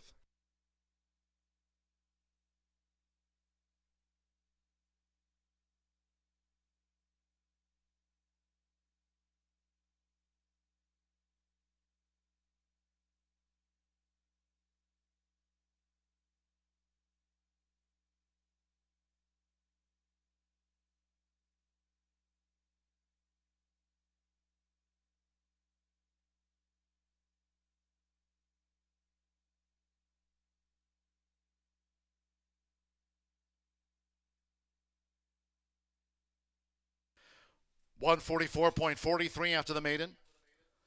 1, 2, 13, 11. 1, high as the sky. 5 to 1 first to Silver Dime. 9 to 5 was the runner-up.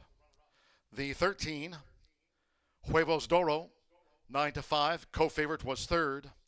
And at 7 to 1 odds, 11, Drogon fourth. 1, 2, 13, 11. Hold all bets until official. Joseph Emmer. Getting on the Thursday score sheet here for Terry Vaughn. Miguel Ramirez Jr. owns the son of Higher Power. He's off the mark. High as the sky in his 7th career start at 5 to 1.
Returning to the Murphy Trailer Sales Winner's Circle, the 1, High as the Sky, with Joseph Emmer. High as the Sky is a 4-year-old dark Bear Brown gelding by Higher Power. Out of the Astrology Mare, Madia, Terry Vaughn trains for Miguel Ramirez Jr. Horseshoe Indianapolis congratulates the winning connections of High as the Sky. Was numero uno today, getting out of the maiden ranks, and it's official.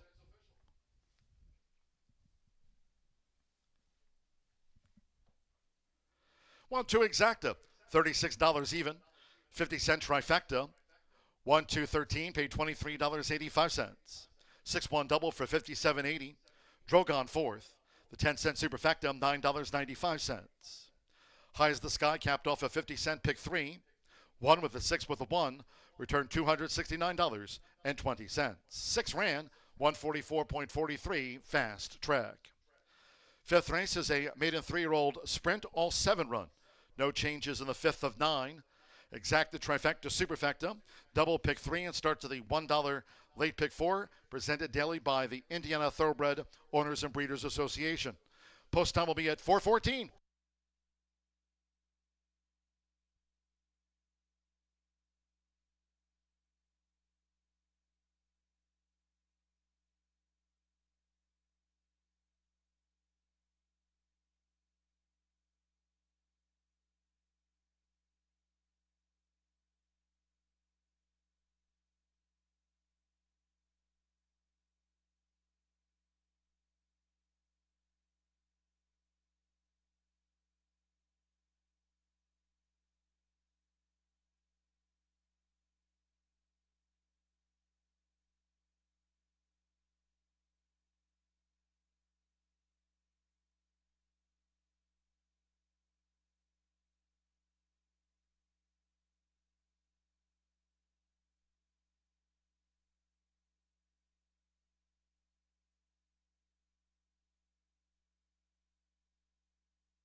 Garcia, all in and off in an instant. Rounding third, away sharply with toward the inside, High as the Sky, who's going out to vie for the early lead for Joseph Belmer, and they're joined by Super Smooth, and on the outside, Huevos Doro, who's caught in the 4-path as they round the first turn. It's High as the Sky, 7 furlongs to go. High as the Sky to the early lead. In front here is Super Smooth between horses, and Huevos Doro is keen here in the early stages, while rounding third is fourth upon settling for Marcelino Pedroza Jr. Rounding third's in a green cap. Then we come back to Silver Dime running in 5th, and Drogon trails the maiden sextet. The opening quarter was 23.38 seconds. High as the Sky leads them for the run to the half-mile pole. Amir Mendoza has Huevos Doro right there with the front runner. They're 3/4 length apart. High as the Sky and Huevos Doro as they make the way toward the far turn. Rounding third, now in third position. Joined on the outside by Silver Dime. The trailers are Drogon and Wellback Super Smooth. Half mile, 47.38 seconds. High as the Sky to 3 furlongs from home. High as the Sky for Joseph Bemmer. Continues to lead. Huevos Doro was being asked to pick up the front runner. It's been smooth sailing on the lead for High as the Sky on approach to the quarter pole. And Silver Dime trying to make three-path progress now for Joe Ramos as they straighten away. Drogon picked up rounding third, and Super Smooth has been detached. 3/4, 1 minute 12.65 seconds. Here comes Silver Dime. Silver Dime lugging in a bit on Huevos Doro between horses. High as the Sky in the meantime is still just clinging on. Drogon with the rail is fourth. Well inside the final 16th for Joseph Bemmer. It's High as the Sky. High as the Sky would not be denied. Wins over Silver Dime by a half length.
Let's dive into the 5th race.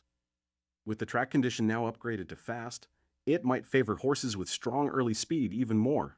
Let's revisit the picks for the 5th race. My top picks are Socorro's Prayer, 4, trained by John Haran and ridden by Alberto Burgos. They have been second together the last 2 outs. He remains a strong contender with the highest early pace rating at 104. His ability to break quickly could be even more advantageous on a fast track. Stuck in Park, 3, gets Irving Moncado in the irons and comes from the Randy Klopp barn, the leading trainer at the track. Also maintains his position as a top pick with an early pace rating of 103, suggesting he can keep up the pace from the start. Forever Hope 2 continues to impress with a spotlight rating of 87, indicating a top overall performance indicator. Joe Ramos had a riding double on Monday and Tuesday and is riding here for high percentage trainer Tom Medina. Good luck today.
The horses stepping onto the track now for the fifth race.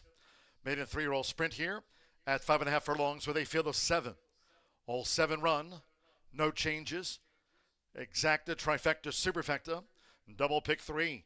Start here, the $1 late pick 4, daily presented by Itoba. Cheers to the Indiana Thoroughbred Owners and Breeders Association. They present the late pick 4. Fast track, 3 minutes, 2 post time.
We're less than 1 minute away from post time.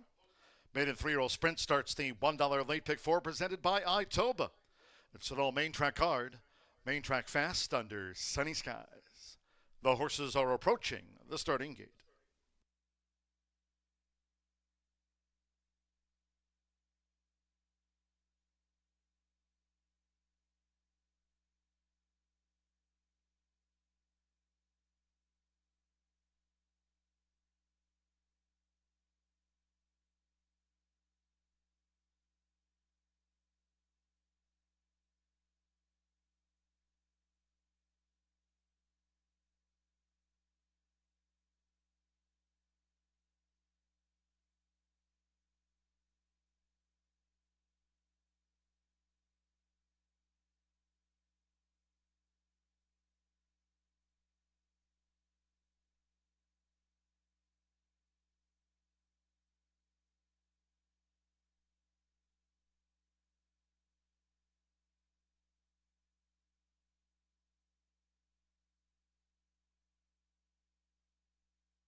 The horses have reached the starting gate.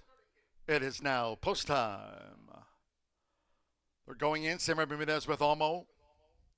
Alberto Burgos, Socorro's Prayer has joined Olmo, loading for the maiden.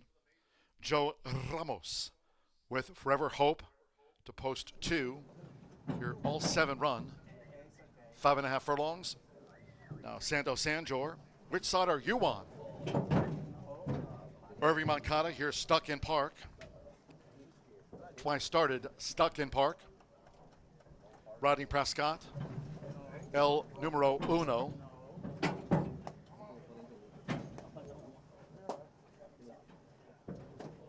Right now, Stuck in Park.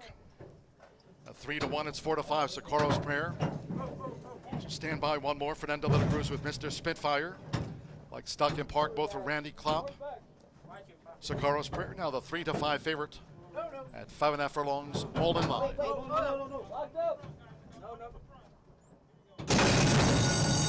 They're off and sprinting.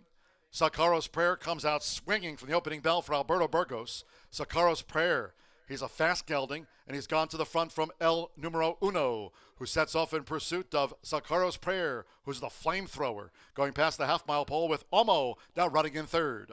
Mr. Spitfire in a white cap is next in fourth. Toward the inside, Which Side Are You On in fifth, joined out wide by Stuck in Park, who's second to last, and Forever Hope trails.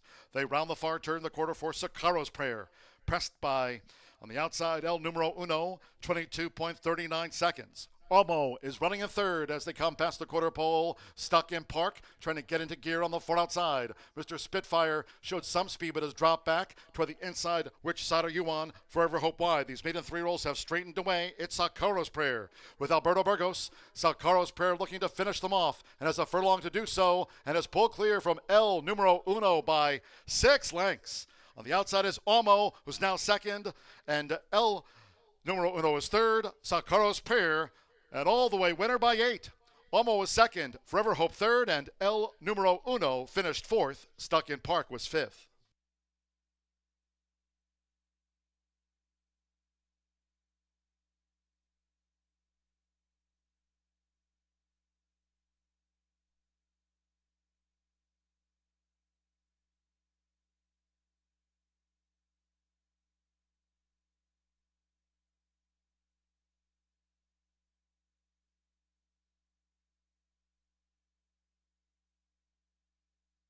.103.65 after the maiden.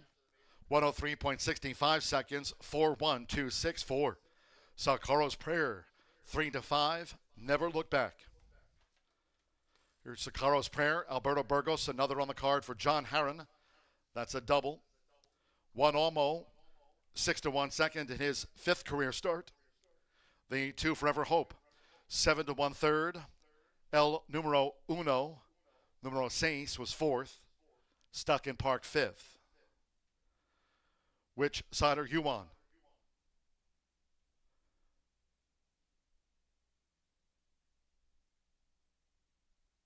There's Socorro's Prayer.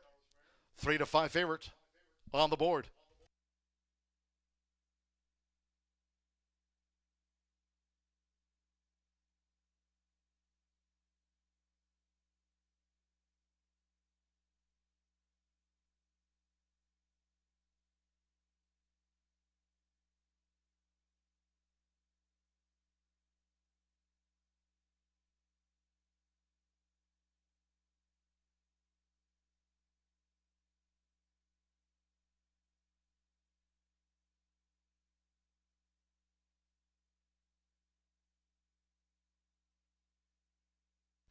Result official.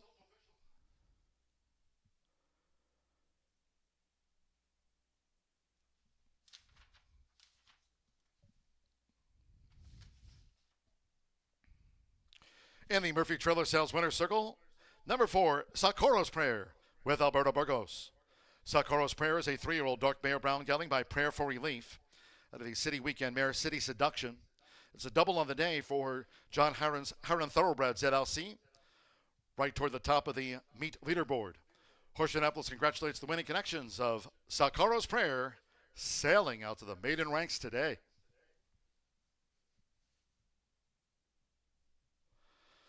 The 4-1 exacta returned $14.20. 50-cent trifecta 4-1-2 and even $14. 1-4 double 31.40. El Numero Uno was fourth. 10-cent superfecta 4-1-2-6 $22.31. Socorro's Prayer capped off a 50-cent pick 3 of 6-1-4. Returned $42.75. The $1 early pick 4 on 404. Returned $1,800, $8.90. The 50-cent early pick 5. Daily starts on the first of the day. $24,060.25 on 5 of 5. And the maiden favorite was first. 7 of them ran. 103.65 after the running of race 5. 22 minutes away from the 6th. One of those 3 taken off the turf course. Sunny skies here. Fast track. The 6th race at 4:45 will be run on the main track at 1 mile and 70 yards. Scratch the 3 Flirtin again. The 5 Go Town. Take out the 7 Timeless Rose. Scratch the 10 Ms. Temptation. And 11 Slam Diego. It's off the turf. The starter on the main track at 1 mile and 70 yards. There'll be no Pentafecta. No 10-cent Grand High 5. No Pentafecta will be featured. Scratch the 3, 5, 7, 10, and the number 11. Exacta, trifecta, superfecta. The start of another rolling double. 50-cent pick 3, races 6, 7, 8, fast track. We're 21 minutes away from post time. Once again, just as a reminder for our Horseshoe Indianapolis faithful, there'll be no live racing here tomorrow. Friday, a scheduled dark day for live racing. First floor OTB for simulcast wagering. Horseshoe Indianapolis Casino open 24/7. No live racing card here tomorrow. We'll be back in action with an all-quarter horse card on Saturday. It's the first of 6 Saturday all-quarter horse cards. Saturday post time will be at 10:45 a.m. For the first of 13, the Harlan Green Derby and the Born Runner Classic among the featured dashes. Saturday, it's the first of our 6 all-quarter horse cards. Saturday kickoff at 10:45 a.m. here in town. Also, fans, if you haven't already heard, we've got a gift shop. New in 2026, we've opened up that gift shop right there on the first floor. Be sure to check it out. Maybe pick out a favorite piece of merchandise for yourselves here to celebrate the day of racing at Horseshoe Indianapolis. It's open now. First floor right there. The new gift shop open today. Here comes the race replay.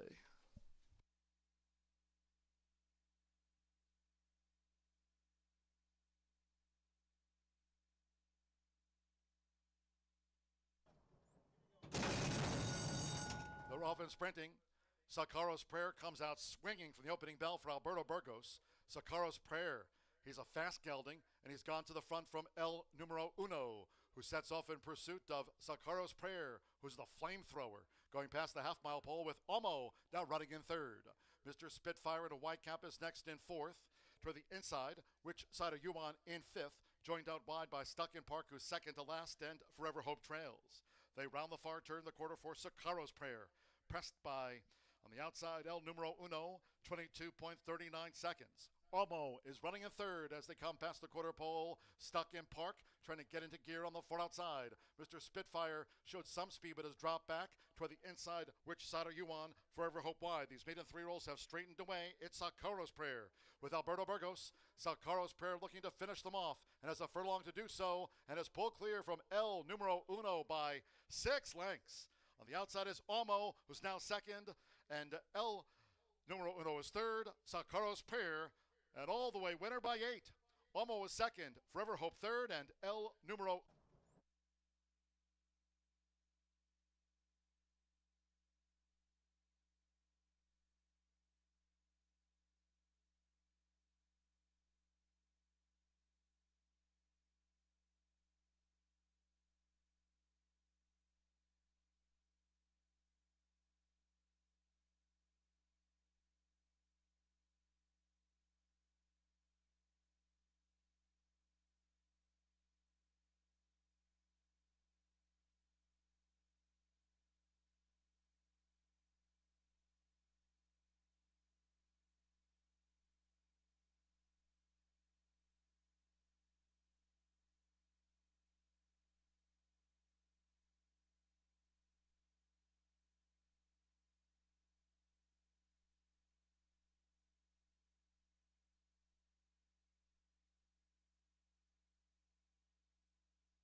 Welcome back to Wire here at Horseshoe Indianapolis. Our first favorite comes home to roost in race number 5. It took a while to get there, but a $3.40 winner for Socorro's Prayer returns $3,600 in that $2 pick 4. The $1 pick 5 returns $24,000. Our first favorite comes in race number 5. Before that, a couple of 10-1 winners, a 9-2 snuck in there as well, and then you've got chalk on the back end, and you get $24,000. That's what low takeout can do. And low takeout's not 22%. It is 11.99% takeout each and every day here at Horseshoe Indianapolis in that pick 5. Race number 6, another off-turf event in here. Scratch 3, 5, 7, 10, and 11 out of this event. But thankfully, because the racing office, they kept 6 horses in this field despite coming off the turf in here after all the rain that we have had this summer thus far, and thankful that we've still got 6 to go over, 1.70 miles in here. I happen to fancy number 8, Storm Bay, in here, but it looks like many others do. 8-1 morning line. You can really pitch those morning lines when a surface changes.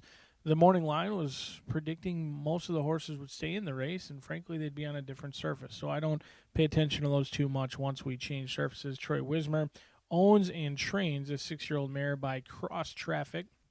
Wismer winning at 11% over the last 5 years, but he hasn't sent all that many to Horseshoe Indianapolis. This is only his second one, and it'll be his first since Honey Haller earlier this year. So not someone who's just sent a ton of horses to Horseshoe Indianapolis, and frankly, many of them have come over from some other Wisner gangs, but not from Troy, and so certainly wishing him the best of luck. The 6-year-old mare, she's not a win machine by any means. In fact, her 2 wins have both come on the turf. Ultimately, she wanted to be on the turf.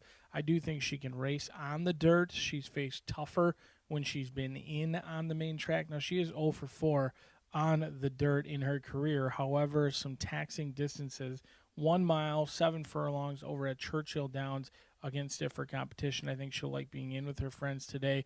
We'll see if she can't get that elusive first victory as she seeks her first one in the last 2 years. And speaking of seeking first victories, William Anton Georgi also looking for his first victory. He's been knocking on the door. Does have 3 seconds from 7 starts here at Horseshoe Indianapolis. We'll see if they can't get their photo taken together when it's all said and done. Currently, the People's Choice at 9-5, but the 2 is sneaky.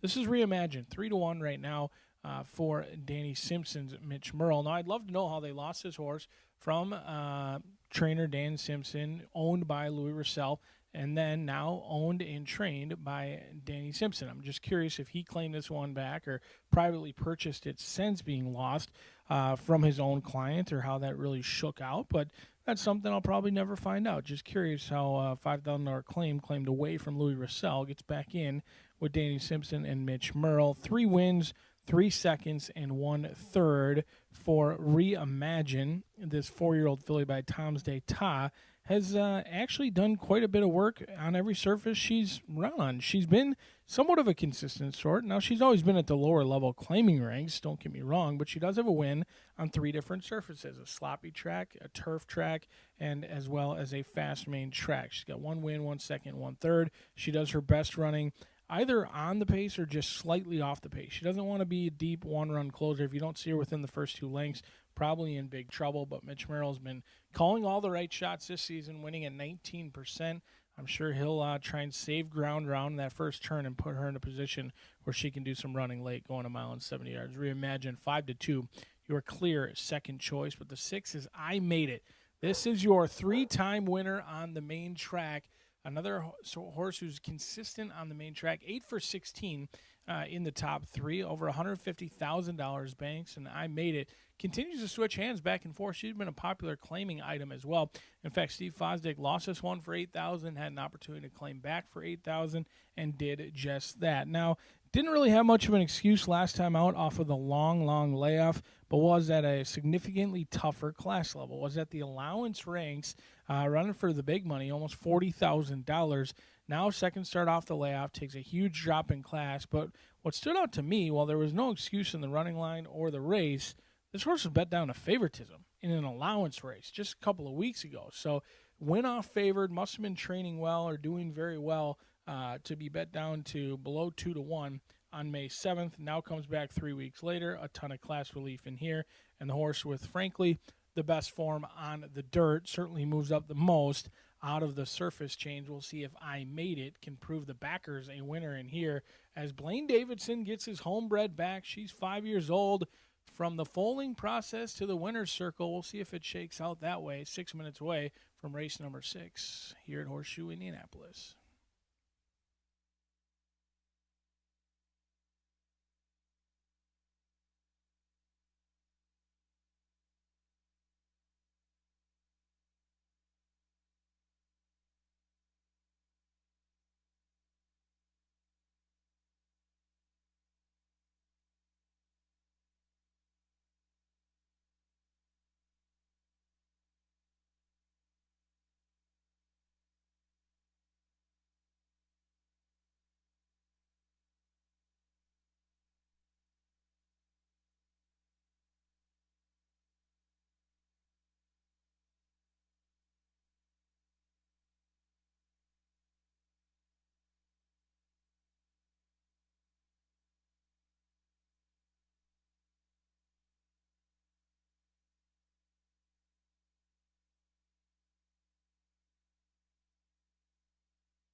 Here they come. Stepping onto the track now for the 6th race. The starter at 1 mile and 70 yards. Main track fast. A field of 6. Scratch the 3. Flirting again. 5, Go Town. Take out the 7, Timeless Rose. Scratch the 10, Ms. Temptation. And number 11, Slam Diego. There's no Pentafecta featured here. No 10-cent Grand High 5. Scratch the 3-5, 7-10, and the number 11. Exacta Trifecta. There is the 10-cent Superfecta. Another double and 50-cent Pick 3 featured. Fast Track. 2 minutes to post time. 2 minutes.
1 minute to post time. 1 minute.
The horses are approaching the starting gate, making their way down to the 1 mile and 70 yards main track start. Fast here at Horseshoe Indianapolis.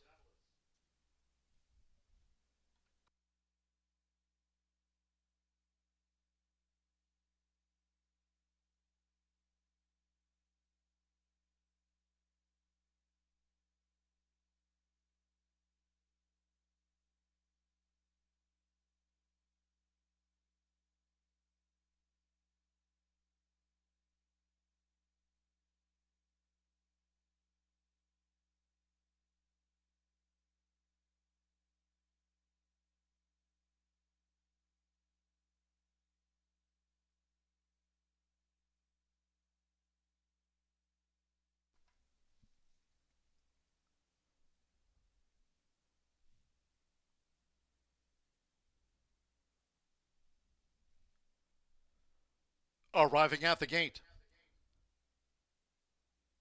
It is now post time. I Made It will be a double for Alberto Burgos.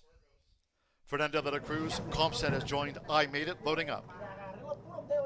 William Anton Giorgi III with Storm Bay has taken his spot within the starting gate. Reimagine Mitchell Merle for Danny Simpson. Evan Roman has a win on the card. Tricky Fury loaded. Tricky Fury at 1 mile and 70 yards.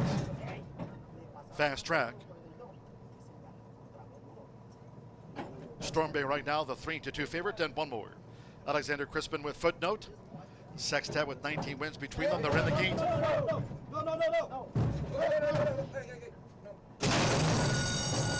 And the rough.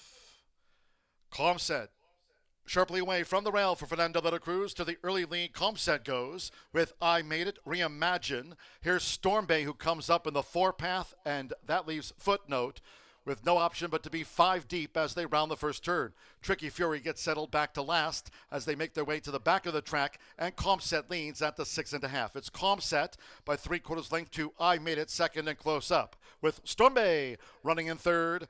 Nearest the inside, Mitchell Morrill and Reimagine saving ground in fourth. 3/4 length to Footnote, and Tricky Fury remains last of the 6. The quarter 23.73 seconds. It's Comset. So Comset leads the starter field, making their way past the half-mile pole. It's Comset by a half length. Alberto Burgos keeps I Made It right there with the leader. 2 lengths away to Storm Bay, who's out deep on the track. Reimagine, and in between them is Footnote, and Tricky Fury still trails. 8 lengths from nose to tail, and it's Comset and I Made It. Half mile in 47.60 seconds as these fillies mares round the far turn that way. I Made It has taken a short lead from Comset, who tries to rally on in a black cap. I Made It and Comset as they come past the quarter pole. Footnote on the far outside. Reimagine's been saving ground, but will it move up now between horses? Reimagine as I Made It spins them in. And then Storm Bay on the far outside, and Tricky Fury is taking closer order. In the meantime, it's still I Made It. Reimagine is lugging in a bit. Comset toward the inside. Footnote with a long run down the center of the track. Reimagine trying to get up here yard by yard to I Made It. Footnote joins. A 3-way go. Reimagine in the middle. On the outside, Footnote for Alexander Crispin, and Footnote. Footnote got up in time. Reimagine second. I Made It was third, and then Storm Bay and Tricky Fury.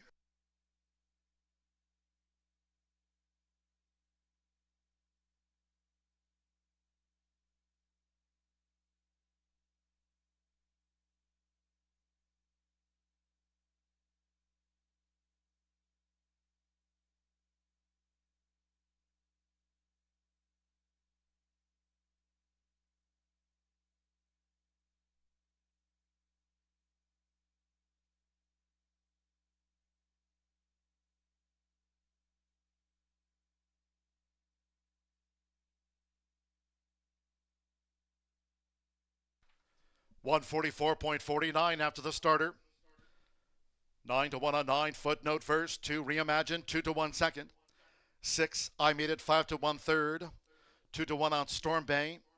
Tricky Fury after leading early. Comset last home. The field with 19 wins between them. It's another for 9-1 Footnote. Now a 3-time winner here for Alexander Crispin and Marcelino Torres. Footnote was a 9-1 winner.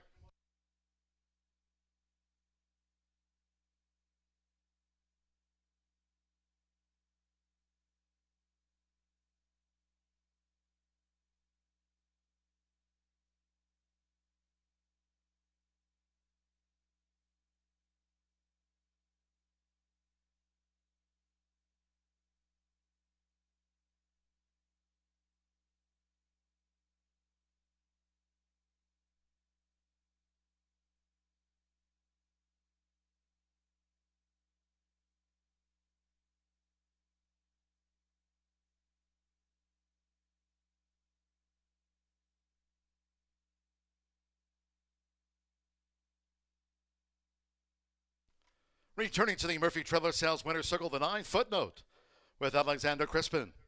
Footnote is a 4-year-old chestnut filly by Carpe Diem out of the Interactive Mare Agent Provocateur. Owned and trained by Marcelino Torres. Footnote sees the day at 9-1.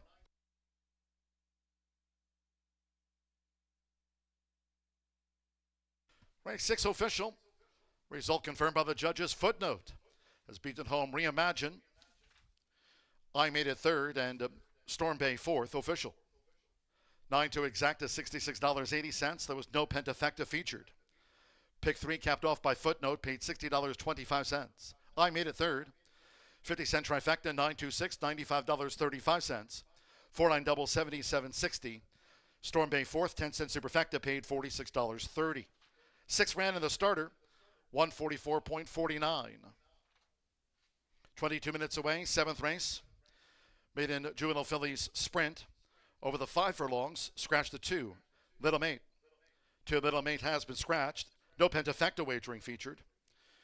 No rider changes. Overweights, the 5 Pioneer Sky, 4 pounds over, and the 7 Crema Agria, plus 2 pounds. It's the Ronnie Claddy Memorial Exacta Trifecta Superfecta.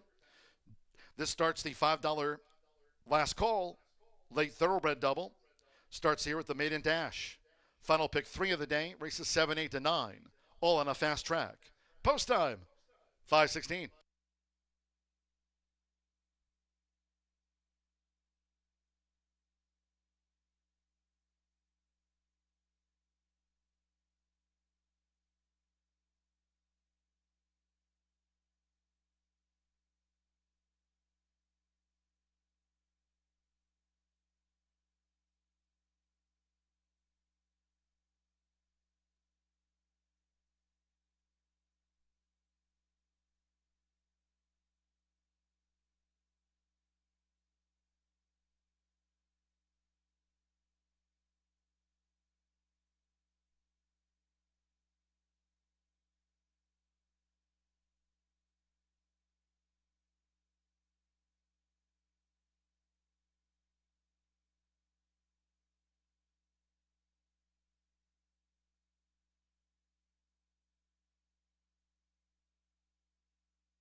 And the rough.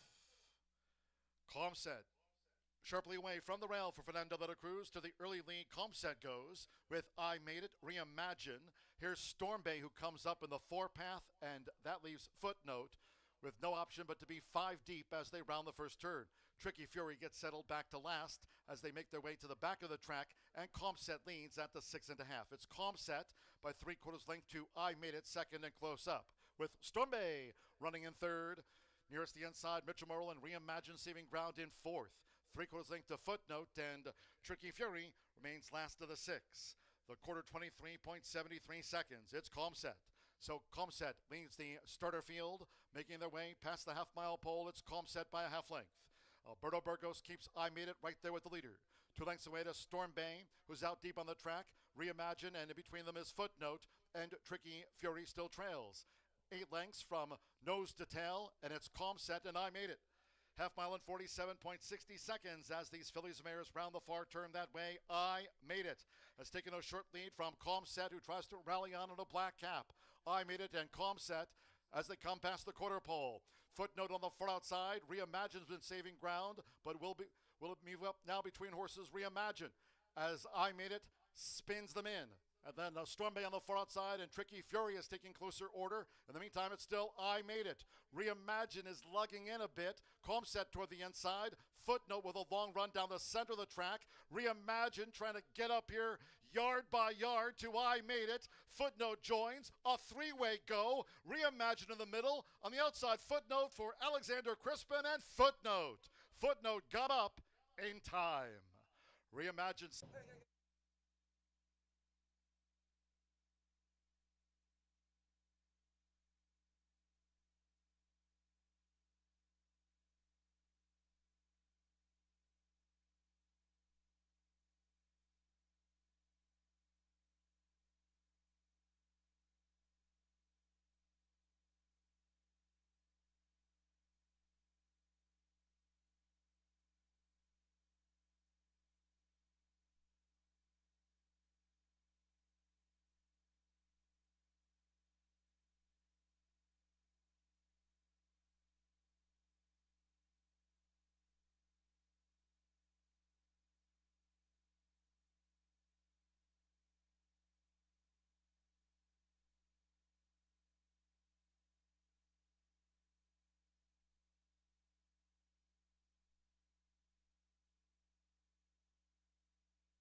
Welcome back to Horseshoe Indianapolis, where we are 10 minutes away from a guessing game of sorts. This is all first-time starters with the exception of number 5, who has one lone start. It wasn't particularly a good start, but it was a learning experience, which is more than the rest of this field can say. Scratch number 2, Little Maddie, out of this race in here. It kicks off the $5 late thoroughbred daily double in here, which has been all the rave. 15% takeout in this late daily double, but it's challenging.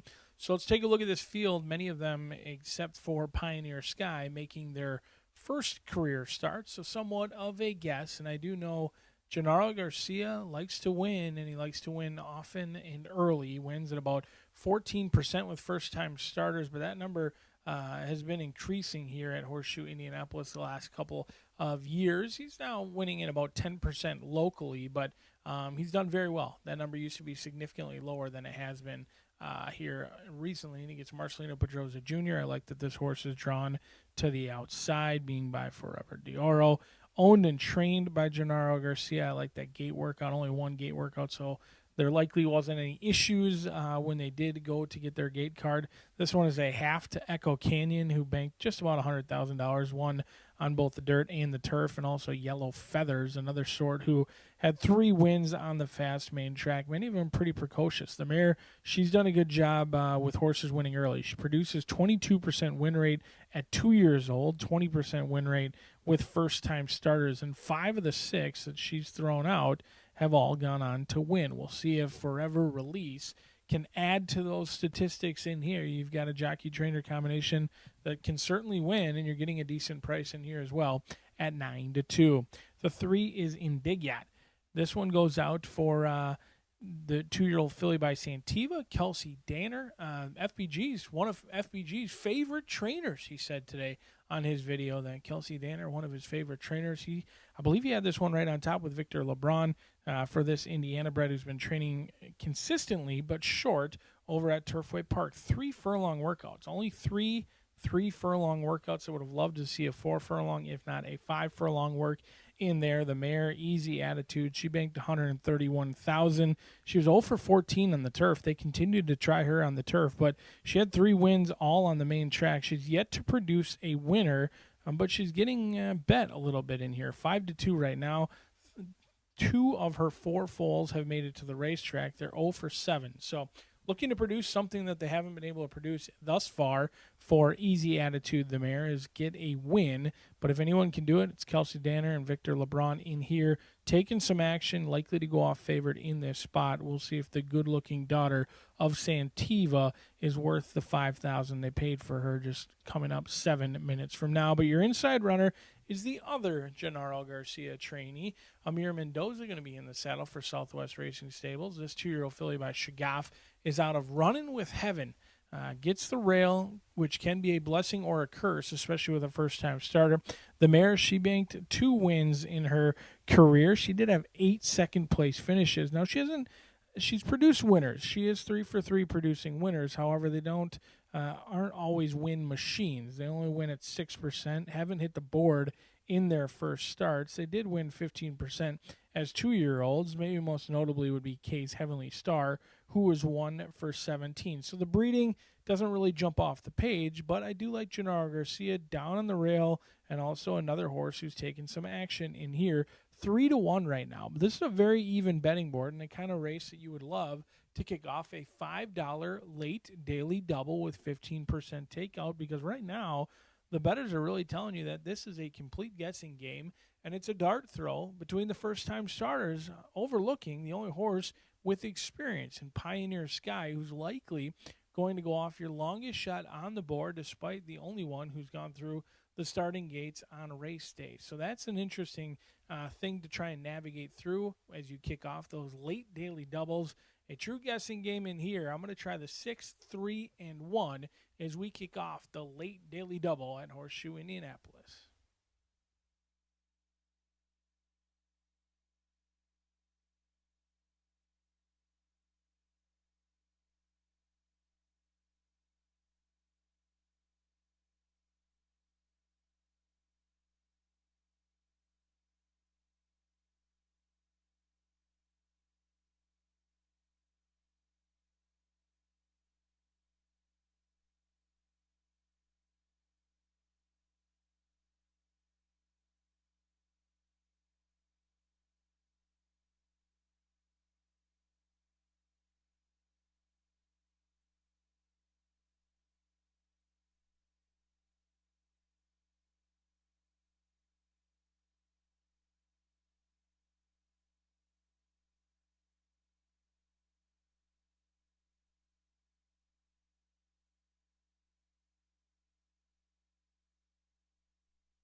The horses called posted now for the 7th race. This is raced at 5 furlongs. A field of 6 in the maiden juvenile fillies. Scratch number 2, Little Mate. Scratch the 2. No rider changes. 5 Pioneer Sky plus 4 pounds. The 7, Crema Agria plus 2 pounds. There's no Pentafecta. Exacta Trifecta Superfecta. This starts the $5 last call. Late thoroughbred double. 50-cent final pick 3 of the day. Races 7, 8, and 9. Fast track. 2 minutes to post time. It's the Ronnie Claddy Memorial.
Less than 1 minute to post time.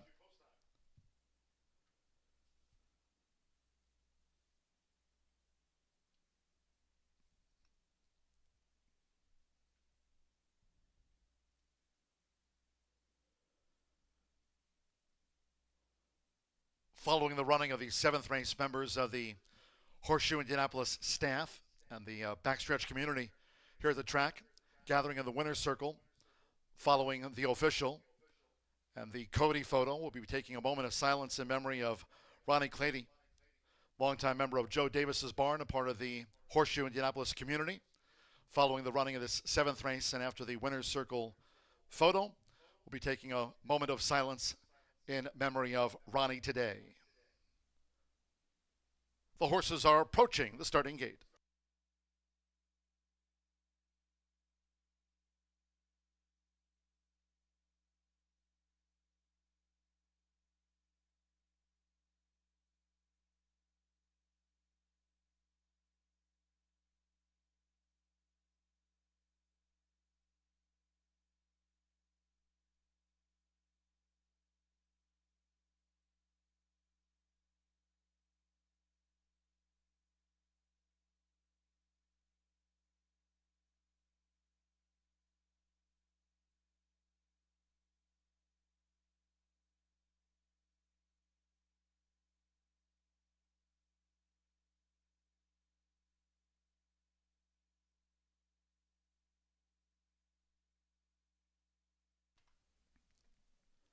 The horses have reached the starting gate.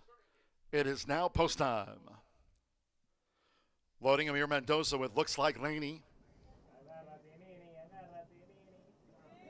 Here over the 5 furlongs on a fast track, with Joseph Romero leading up Pioneer Sky.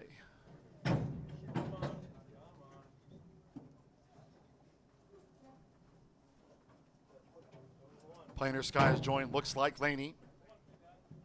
Victor LeBron with this newcomer, Indy Yacht. Marcelino Pedroza Jr., Forever Release. Like Looks Like Laney, both debut for Gennaro Garcia.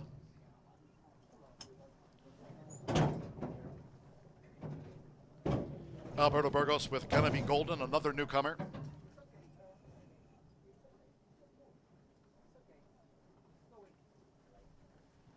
So stand by, one more.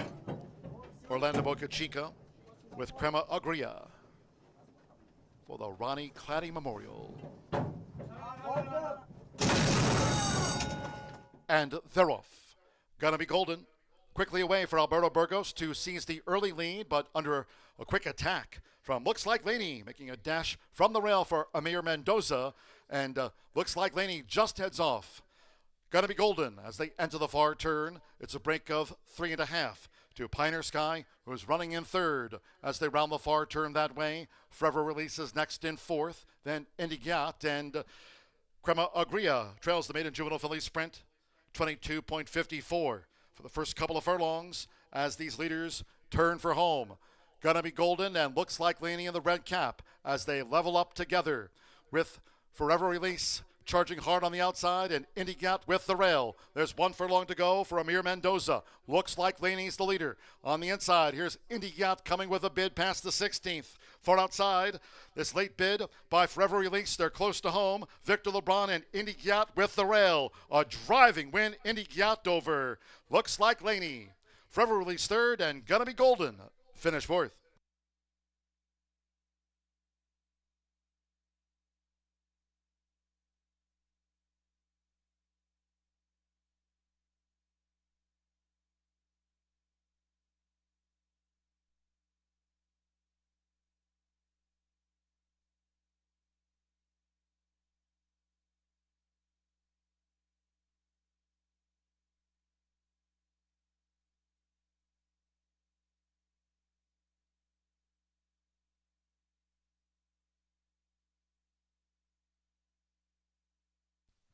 One minute, 0.10 seconds after the maiden juvenile. 1 minute, 0.10. Unofficial 3-1-6-4-3. Indy Yacht. 5-2 first one. Looks Like Laney. 2-1. Second went on debut, the 6. Forever Release. 5-1 third. And the 4, Gonna Be Golden. 7-2 fourth. Crema Agria was next home. Maiden juvenile filly sprint. 1 minute, 0.10 seconds. It's gone to the blue 3. Indy Yacht. Victor LeBron for Kelsey Danner. Robert Morgan Evans. Doro Santiva. There she is. First time right off the mark.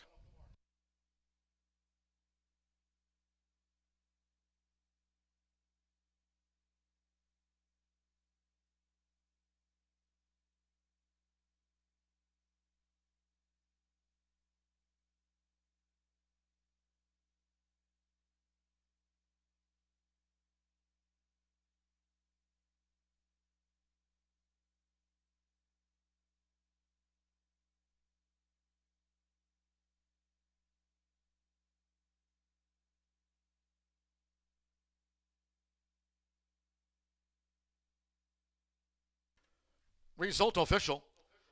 3-1 exacta paid $21.80, 50-cent trifecta, 3-1-6, $23.50. 9-3 double paid $82 even, 10-cent superfecta, 3-1-6-4, $12.35. Gonna be Golden ran fourth. Indy Yacht capped off a 50-cent pick 3, 4 with the 9 with the 3, paid $40.40. 6 ran, 1 minute, 10 seconds after the maiden juvenile fillies.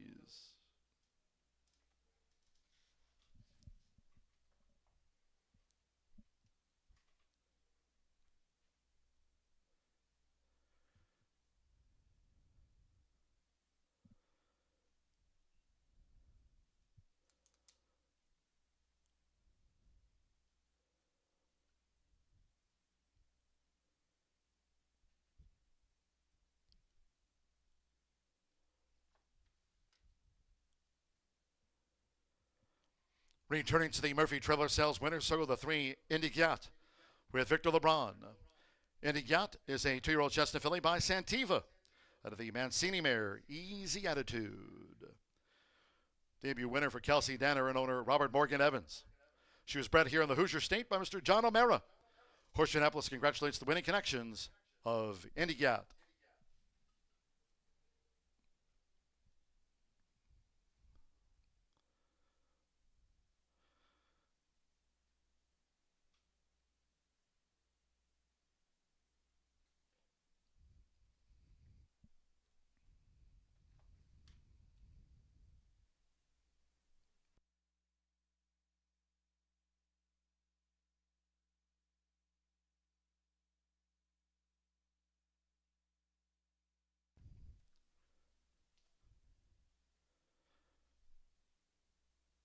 Members of Horseshoe Indianapolis staff and our backstretch community gathering now in the winner's circle.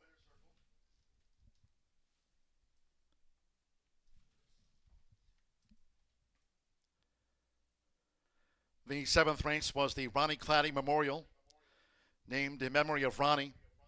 Ronnie Claddy was a longtime member of Joe Davis's barn and a part of our backstretch family here at Horseshoe Indianapolis.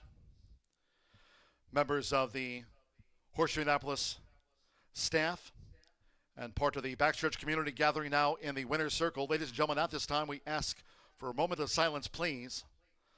A moment of silence, please, in memory of Ronnie Claddy.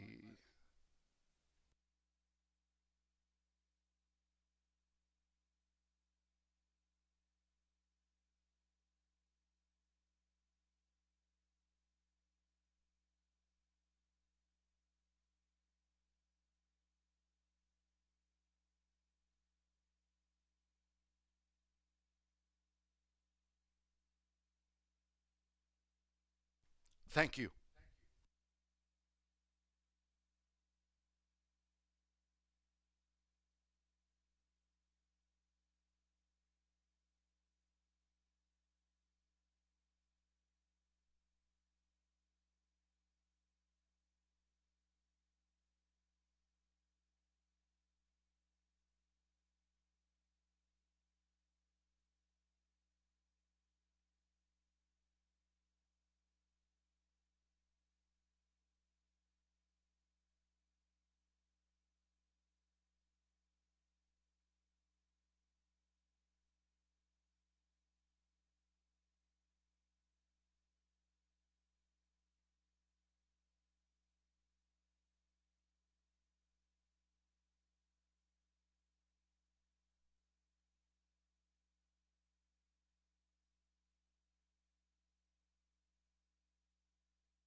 and they're off.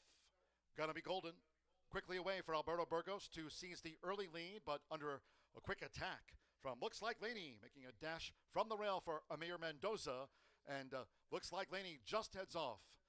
Gonna be Golden as they enter the far turn. It's a break of 3.5 to Pioneer Sky, who's running in third as they round the far turn that way.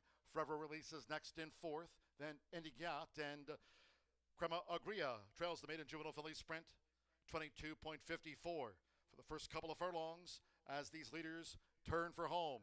Gonna be Golden and Looks Like Laney in the red cap as they level up together with Forever Release charging hard on the outside and Indy Gyat with the rail. There's 1 furlong to go for Amir Mendoza. Looks Like Laney's the leader. On the inside, here's Indy Gyat coming with a bid past the 16th.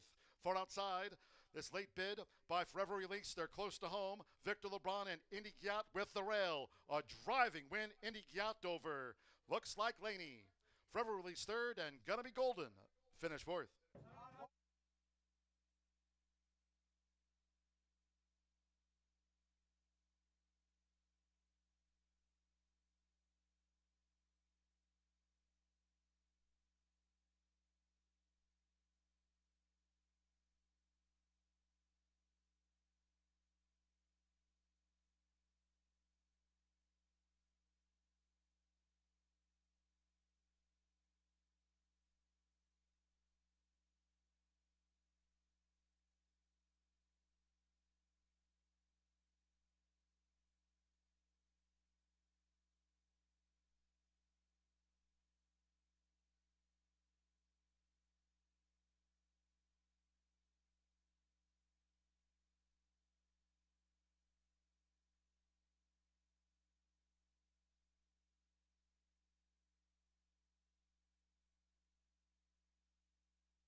Kelsey Danner gets a first-time starter home to roost here at Horseshoe Indianapolis, riding the rail under the guidance of Victor LeBron, 5-2.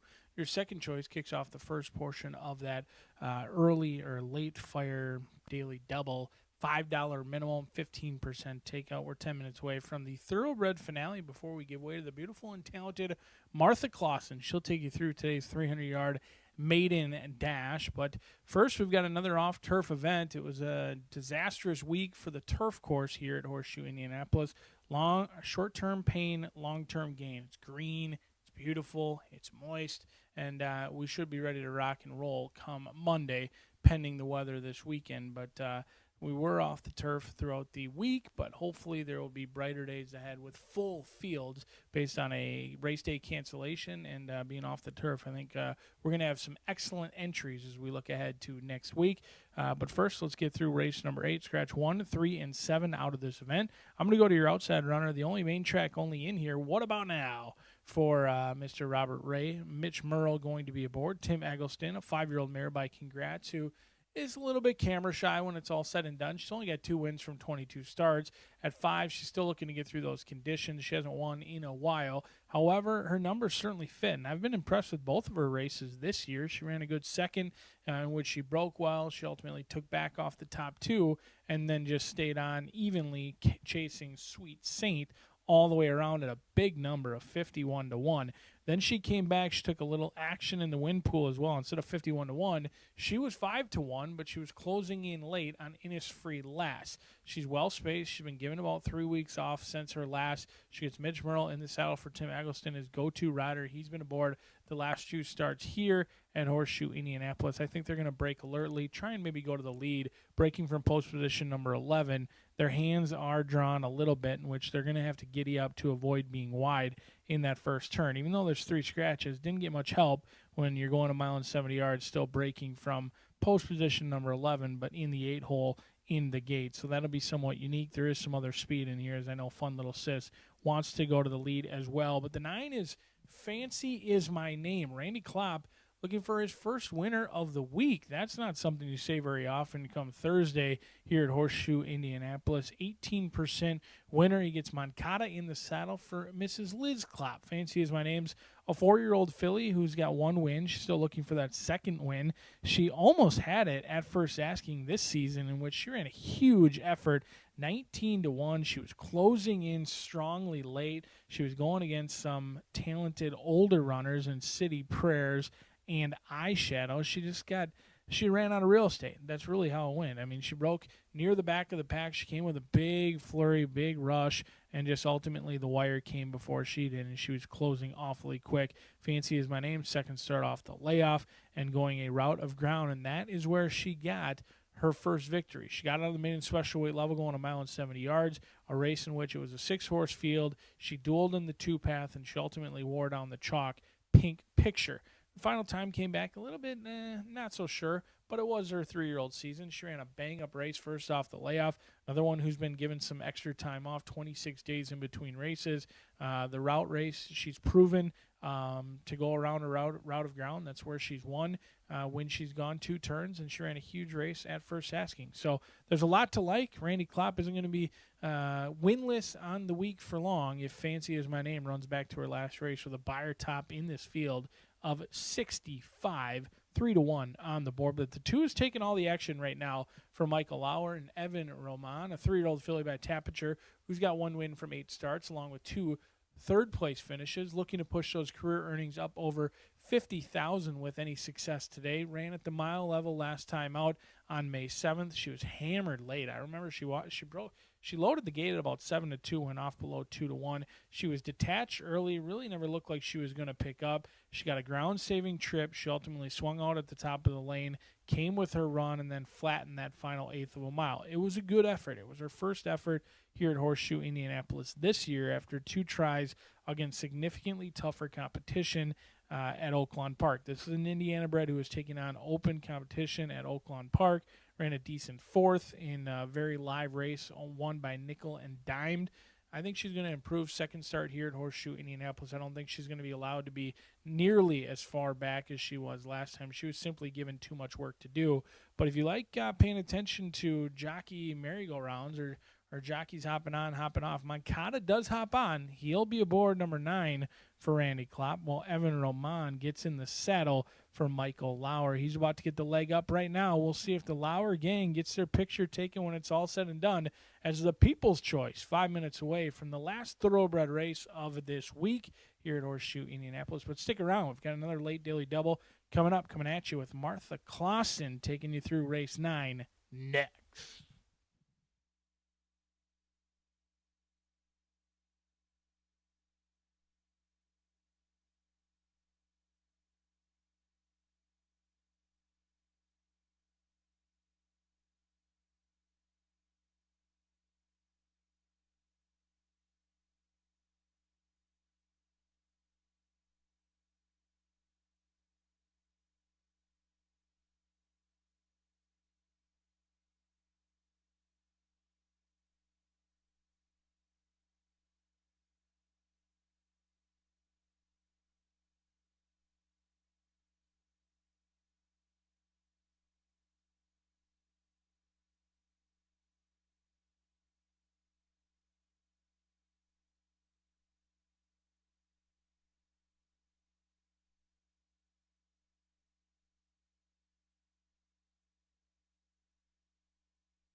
Here they come.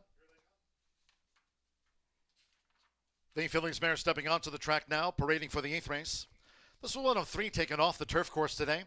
We've been under sunny skies, a fast main track. Distance here now will be 1 mile and 70 yards. 1 mile and 70 yards on the main track. 8 to start. Scratch the 1 Annie Express, 3 Sweet Heat. Take out the 7 Sweet Jana Elise. Was withdrawn by Tony Granitz once off the turf. The main track only entered 11 What About Now runs. Scratch the 1, 3, and 7. Exacta, Trifecta, Superfecta. Here are the 10-cent Pentafecta. Final double of the day. And the 9th. Closing the card with a quarter horse maiden juvenile dash over the 300 yards. There, scratch 3, dashing for a kiss. 10 Eos Bodacious Boy. 12 Coco, Poppy, and 13 Nacho Secret. Scratch 3, 11, 12, and 13. No rider changes in the finale. Fast track, 2 minutes here.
The horses are approaching the starting gate.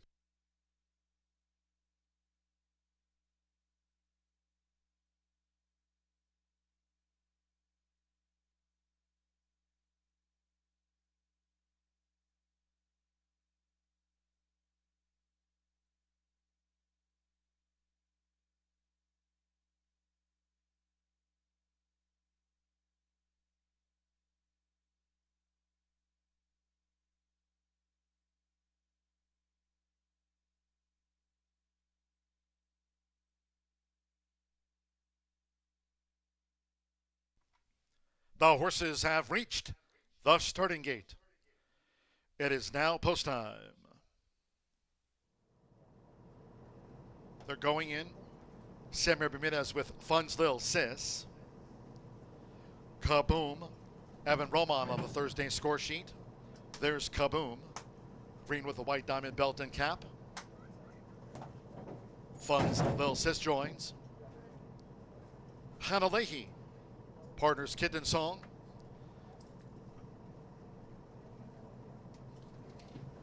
Irving Moncada with Fancy Is My Name.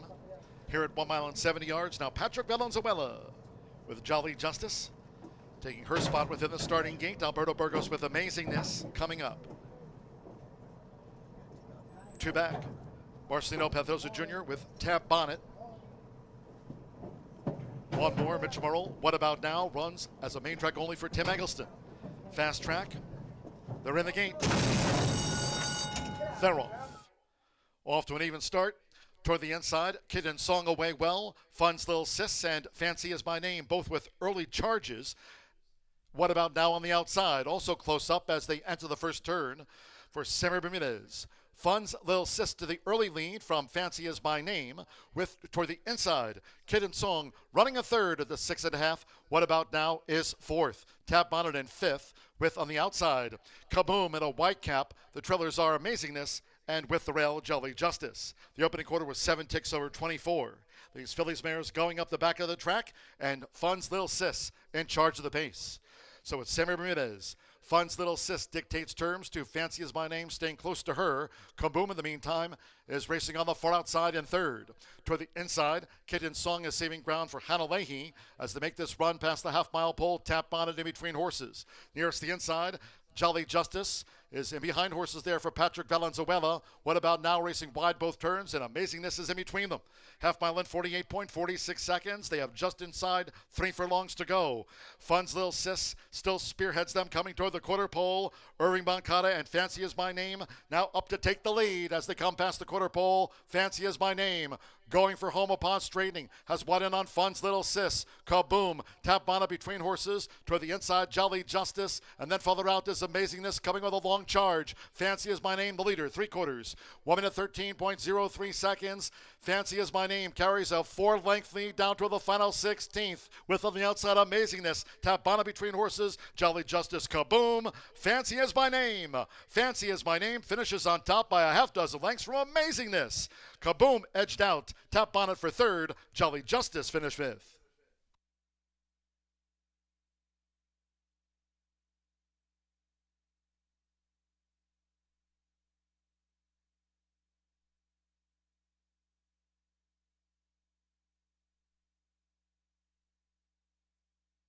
$143.85, 9-10, and then a show photo.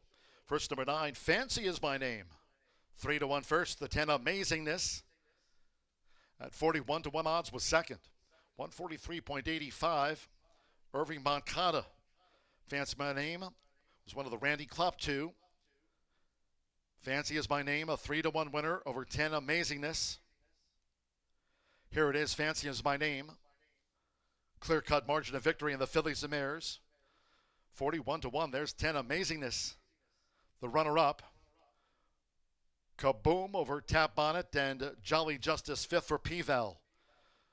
Fun's Lil Sis led them early for Sammy. Dropped right away. 9-10 stand by for the third, fourth, and fifth.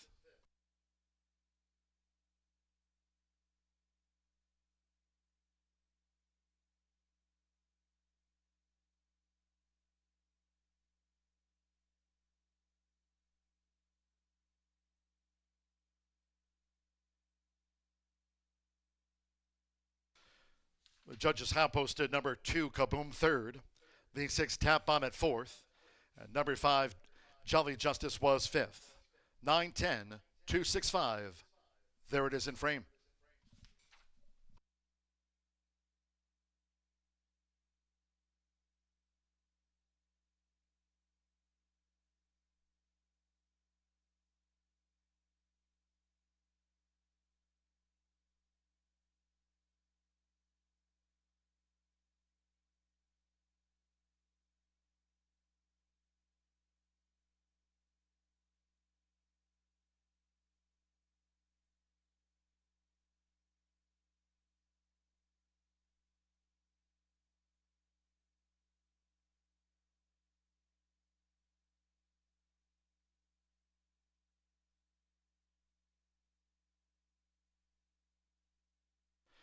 Result official. Returning to the Murphy Trailer Sales Winner's Circle, number 9. Fancy Is My Name with Irving Moncada. Fancy Is My Name is a 4-year-old dark bay or brown filly by West Coast. Out of One Bad Kitty by Street Cry. Randy Klopp trains for William A. Nix and South Fork Creek Stable. They bred the winner, owned by Liz Klopp. Horseshoe Indianapolis congratulates the winning connections of, there she is, Fancy Is My Name.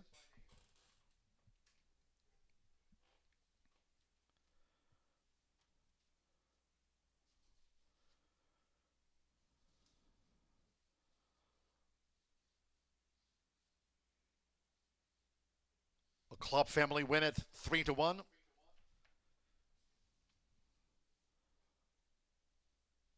Irving Moncada winning our final thoroughbred race of the day as we close with a quarter horse maiden juvenile dash, all debut. Results in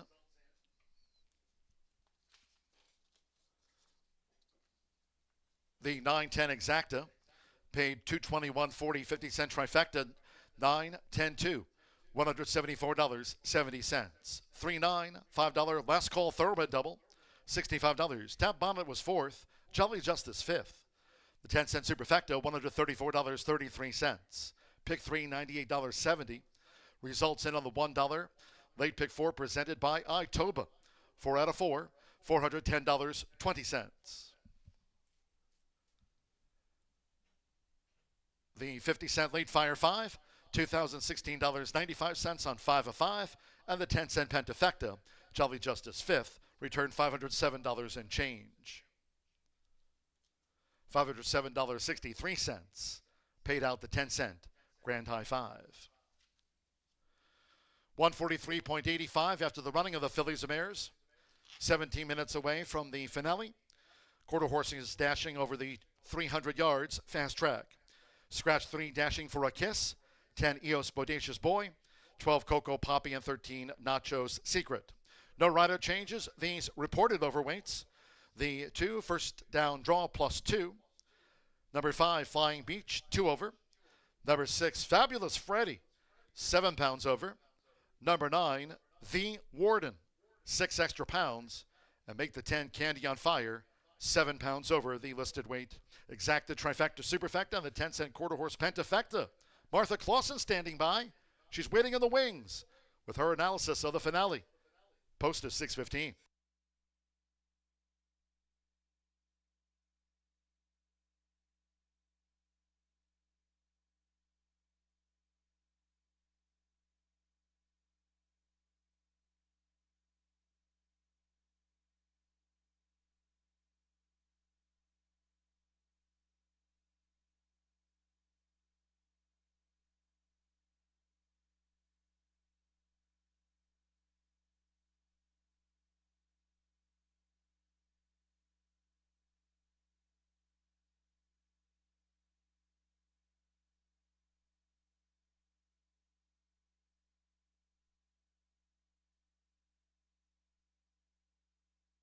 They're in the gate.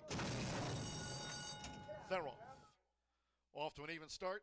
Toward the inside, Kid and Song away well. Fun's Little Sis and Fancy Is My Name, both with early charges. What about now on the outside? Also close up as they enter the first turn for Semi Bermudez. Fun's Little Sis to the early lead from Fancy Is My Name with toward the inside. Kid and Song running a third at the 6.5. What About Now is fourth. Tap Bonnet in fifth with on the outside. Kaboom and a white cap. The trailers are Amazingness and with the rail Jolly Justice. The opening quarter was 7 ticks over 24. These Phillies mares going up the back of the track and Fun's Little Sis in charge of the pace. So it's Sammy Bermudez. Fun's Little Sis dictates terms to Fancy Is My Name, staying close to her. Kaboom, in the meantime, is racing on the far outside in third. Toward the inside, Kitten Song is saving ground for Hannah Leahy as they make this run past the half-mile pole, Tap Bonnet in between horses. Nearest the inside, Jolly Justice is in behind horses there for Patrick Valenzuela. What About Now racing wide both turns, and Amazingness is in between them. Half mile in 48.46 seconds. They have just inside 3 furlongs to go. Fun's Little Sis still spearheads them coming toward the quarter pole. Irving Moncada and Fancy Is My Name now up to take the lead as they come past the quarter pole. Fancy Is My Name going for home upon straightening. Has one in on Fun's Little Sis. Kaboom. Tap Bonnet between horses. Toward the inside, Jolly Justice. And then further out is Amazingness coming with a long charge. Fancy Is My Name, the leader, 3/4. 1 minute 13.03 seconds. Fancy Is My Name carries a 4-length lead down to the final 16th. With on the outside, Amazingness. Tap Bonnet between horses. Jolly Justice. Kaboom. Fancy Is My Name. Fancy Is My Name finishes on top by a half dozen lengths from Amazingness. Kaboom edged out. Tap Bonnet for third. Jolly Justice finished fifth.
Well, sorry again to everybody for the cancellation yesterday, but it could not be avoided with that deluge that pretty much took over territories right and left in Indiana. And the good news is much better forecast for today and the week to come. So we've got a lot of action coming up, and looking forward to today's finale. It's another 2-year-old race, registered Indiana breds, and have we seen some good ones this year? It's been super exciting. Purse of $18,000. They'll be traveling 300 yards, and we do scratch number 3 as well as each of the also eligibles, but still a very, very interesting field of 9 going to the track. All right, well, we're going to start in the paddock, and we're going to take a look at my top choice. It was just going to be number 6, Fabulous Freddie. Very impressive. All we can do in these 2-year-old races is look at the connections, the pedigree, and of course the training race results. And this gelding did extremely well. He covered 250 yards in a speedy 14.06 seconds. That's one of the faster times that we've seen so far for these schooling races. He's bred by Pam Hahn. He's a son of One Fabulous Eagle, owned and trained by leading conditioner Tony Cunningham. Danny Martinez will get the leg up. And these training races and their speediness of the training races has been a pretty good handicapping factor since they started those last month. So we'll see how it goes for this guy, but I like his chances. Next up for me, very, very impressive filly in her schooling race. And that's number 8, Stricken by the Boys. Debuts today for Tim Eggleston, following a very nice training race win, 14.17 seconds, which took place on May 8th. Now, the filly is sired by, we haven't seen too many of these so far at Horseshoe Indy, but her sire is AQHA 2-year-old and 3-year-old champion stallion Golden Boy, spelled B-O-I. So obviously very successful, especially on the West Coast when he was running, won a couple of those grade 1s out there during his racing career. We've got Eduardo Diaz, who was last year's leading quarter horse rider, riding for the Tim Eggleston barn. And of course, owner Keith Bodie. We love Keith and Rose Bodie. Such great people from Indiana, have supported the industry for years and years and years. All right, let's go next to number 5, and that's Flying Beach, one of 2 entrants trained by Claudio Barazza. Sherry Miller stands a new stallion. Tammy Knox wrote about it, and you'll hear more about it as we get into this meet. But the stallion is named Fly the Coop. He's already produced a really impressive winner here, which happened last week, and that was a horse named Hurricane Beach. This horse has a lot of talent. It was a fast training race winner a training race winner, and then he won his debut impressively in a full field, so it was pretty cool. But Flying Beach's Damn Beach Birdie is a full sister to one of the top quarter horse in Indiana, a horse named Beach Blast, who set track records and had stakes wins galore. This has been a really incredible family. I always try and salute Sherry Miller, who has done so much. She lost Escondido Beach, was heartbreaking for her and her husband and her daughter. But boy, Fly the Coop, something to really look forward to, and I know they will. All right, and we've got one more to preview, and that's number 1, CV Warlock. This is the second Barazza entrant, and he bred this gelding by Kiss My Hawks. The Dam Paradise was a stakes winner here at Horseshoe Indy, and this is her first foal. So again, some of these tidbits came from Tammy, who is so amazing. Tammy Knox, we don't give her enough credit for all the support she gives us when we're handicapping and previewing stuff. Edgar Diaz, who's the veteran rider, will be in the saddle. Claudio has won. This is a tricky thing regarding the post position. He won impressively with one of his horses, 2-year-olds from the rail, and the other one, the Palomino that I was bragging about, got pretty much shifted from the one post position almost over the rail and didn't fare very well. So he's 50-50 with the rail horses. We'll see who breaks the tie today, and I hope it will be CV Warlock. All right, so 6-8-5-1 for my top 4. But as I always mention, really good returns on our 10-cent quarter horse Pentafectus, so we always want to offer one more horse at a price you might consider for your ticket. And my suggestion for today would be number 7, Iris Rose, 10-1, a filly by Just Being Valiant, trained by, Natasha Perez, Diego Bocanegra. This is also a horse that has won a training race and could be very good. So that's it. Well, you know we're off tomorrow, but we're back on Saturday, the 30th, 10:45 post time for our first of 6 all quarter horse days, 10:45 a.m. sharp. So be here, and Rachel and I and John Dooley will be supporting you throughout the day, and looking forward to see some unbelievable quarter horse action Saturday at Horseshoe Indianapolis.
The horses called postword for the 9th race. Closing out the card with a quarter horse maiden juvenile dash over the 300 yards. Fast track. 9 to face starter Oscar Quiroz. At 300 yards, scratch 3, dashing for a kiss. Take out 11, Eos Bodacious Boy. Scratch 12, Coco Poppy, and 13, Nacho Secret. Scratch the 311, 12 and the number 13. No rider changes. Mark down these overweights. 2 first down, draw 2 over. 5 Flying Beach plus 2 pounds. 6 Fabulous Freddy, 7 over. 9 The Warden plus 6 pounds. And 10 Candy on Fire totes 7 extra pounds of weight. Exacta Trifecta Superfecta on the 10-cent quarter horse Pactifecta. Close to post time for the finale today. All quarter horse cards Saturday from 10:45 a.m. here in town.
The horses have reached the starting gate. It is now post time. Loading. Fabulous Freddy first. Edgar Diaz, CV Warlock, making his bow. CV Warlock went it well. Joined Fabulous Freddy. Iris Rose being led up to the gate. First down draw drew 2. Iris Rose in. First down draw. Streaking by the boys. With Eduardo Luna Diaz. Streaking by the boys to take her spot. Mr. Nasty went it well. Here at 300 yards. Fast track. The Warden. Flying Beach.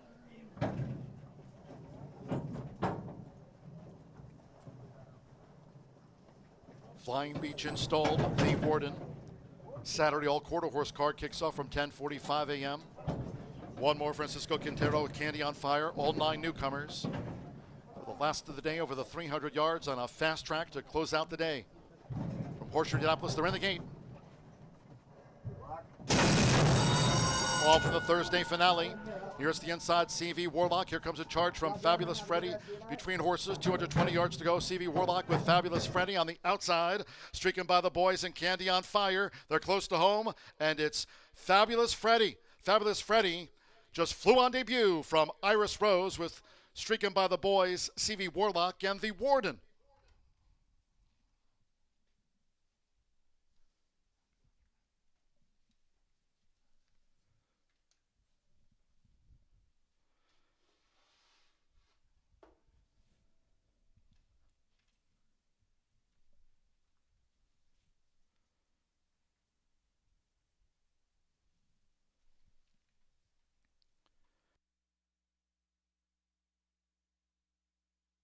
Number 6, Fabulous Freddy. Best of all the newcomers. Son of One Fabulous Eagle, Danny Martinez for Tony Cunningham. It's a 6-1 Fabulous Freddy victory. Photos for the balance.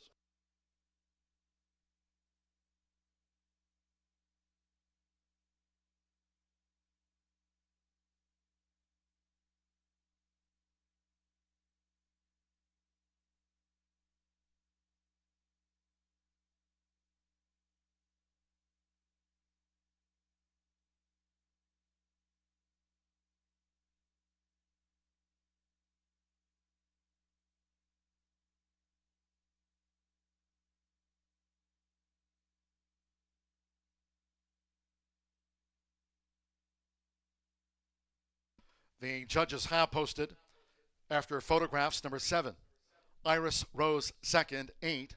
Streaking by the boys was third in the quarter horse maiden juvenile dash. 1 CV Warlock was fourth, and 9 the Warden fifth. 6-7, 8-1, and the turquoise 9.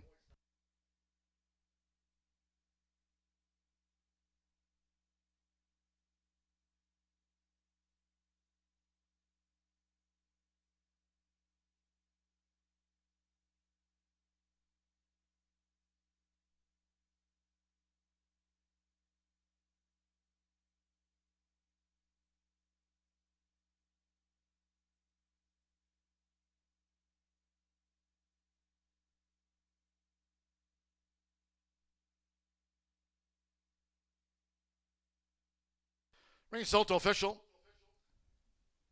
15.615 for the quarter horse maiden juvenile dash.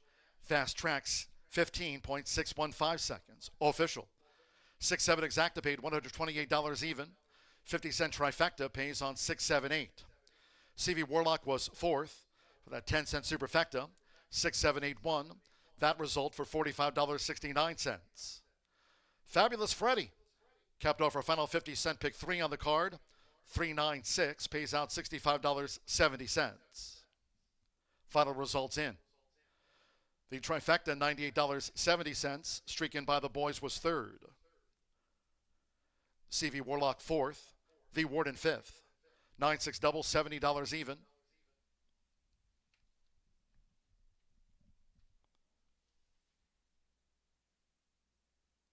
And the 10-cent quarter horse pentafecta. 67819 returned $599.23. There's Fabulous Freddy. Dashes home in 15.615 seconds. Best of all the newcomers in the 300-yard finale with Danny Martinez. In the Murphy Trailer Sales Winners Circle, number 6, Fabulous Freddy, 2-year-old bay gelding by 1 Fabulous Eagle. Out of the Carter's Cartel mare, Copas Cartel. For Tony Cunningham, Horseshoe Indianapolis congratulates the winning connections of Fabulous Freddy. At first asking, 15.615 seconds fast.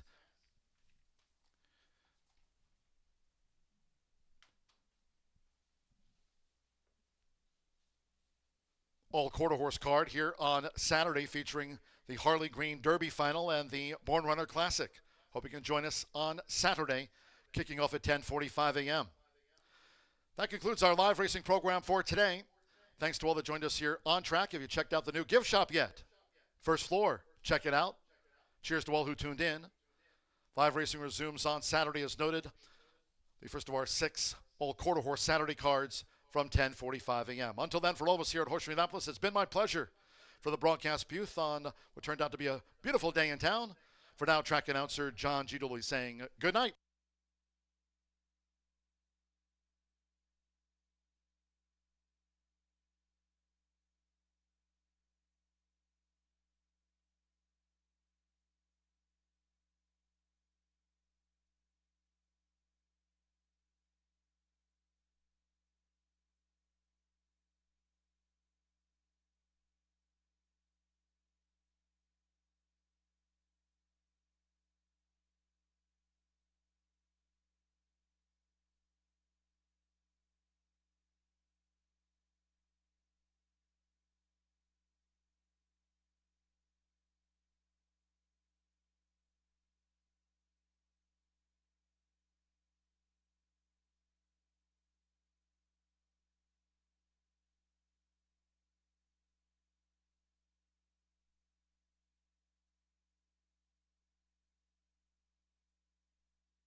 All for the Thursday finale. Here's the inside CV Warlock. Here comes a charge from Fabulous Freddy between horses. 220 yards to go. CV Warlock with Fabulous Freddy on the outside. Streaking by the boys and Candy on fire. They're close to home, and it's Fabulous Freddy. Fabulous Freddy just flew on.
Hey race fans, I'm Cody from Horseshoe, and I have the results here for today's Exactamundo contest.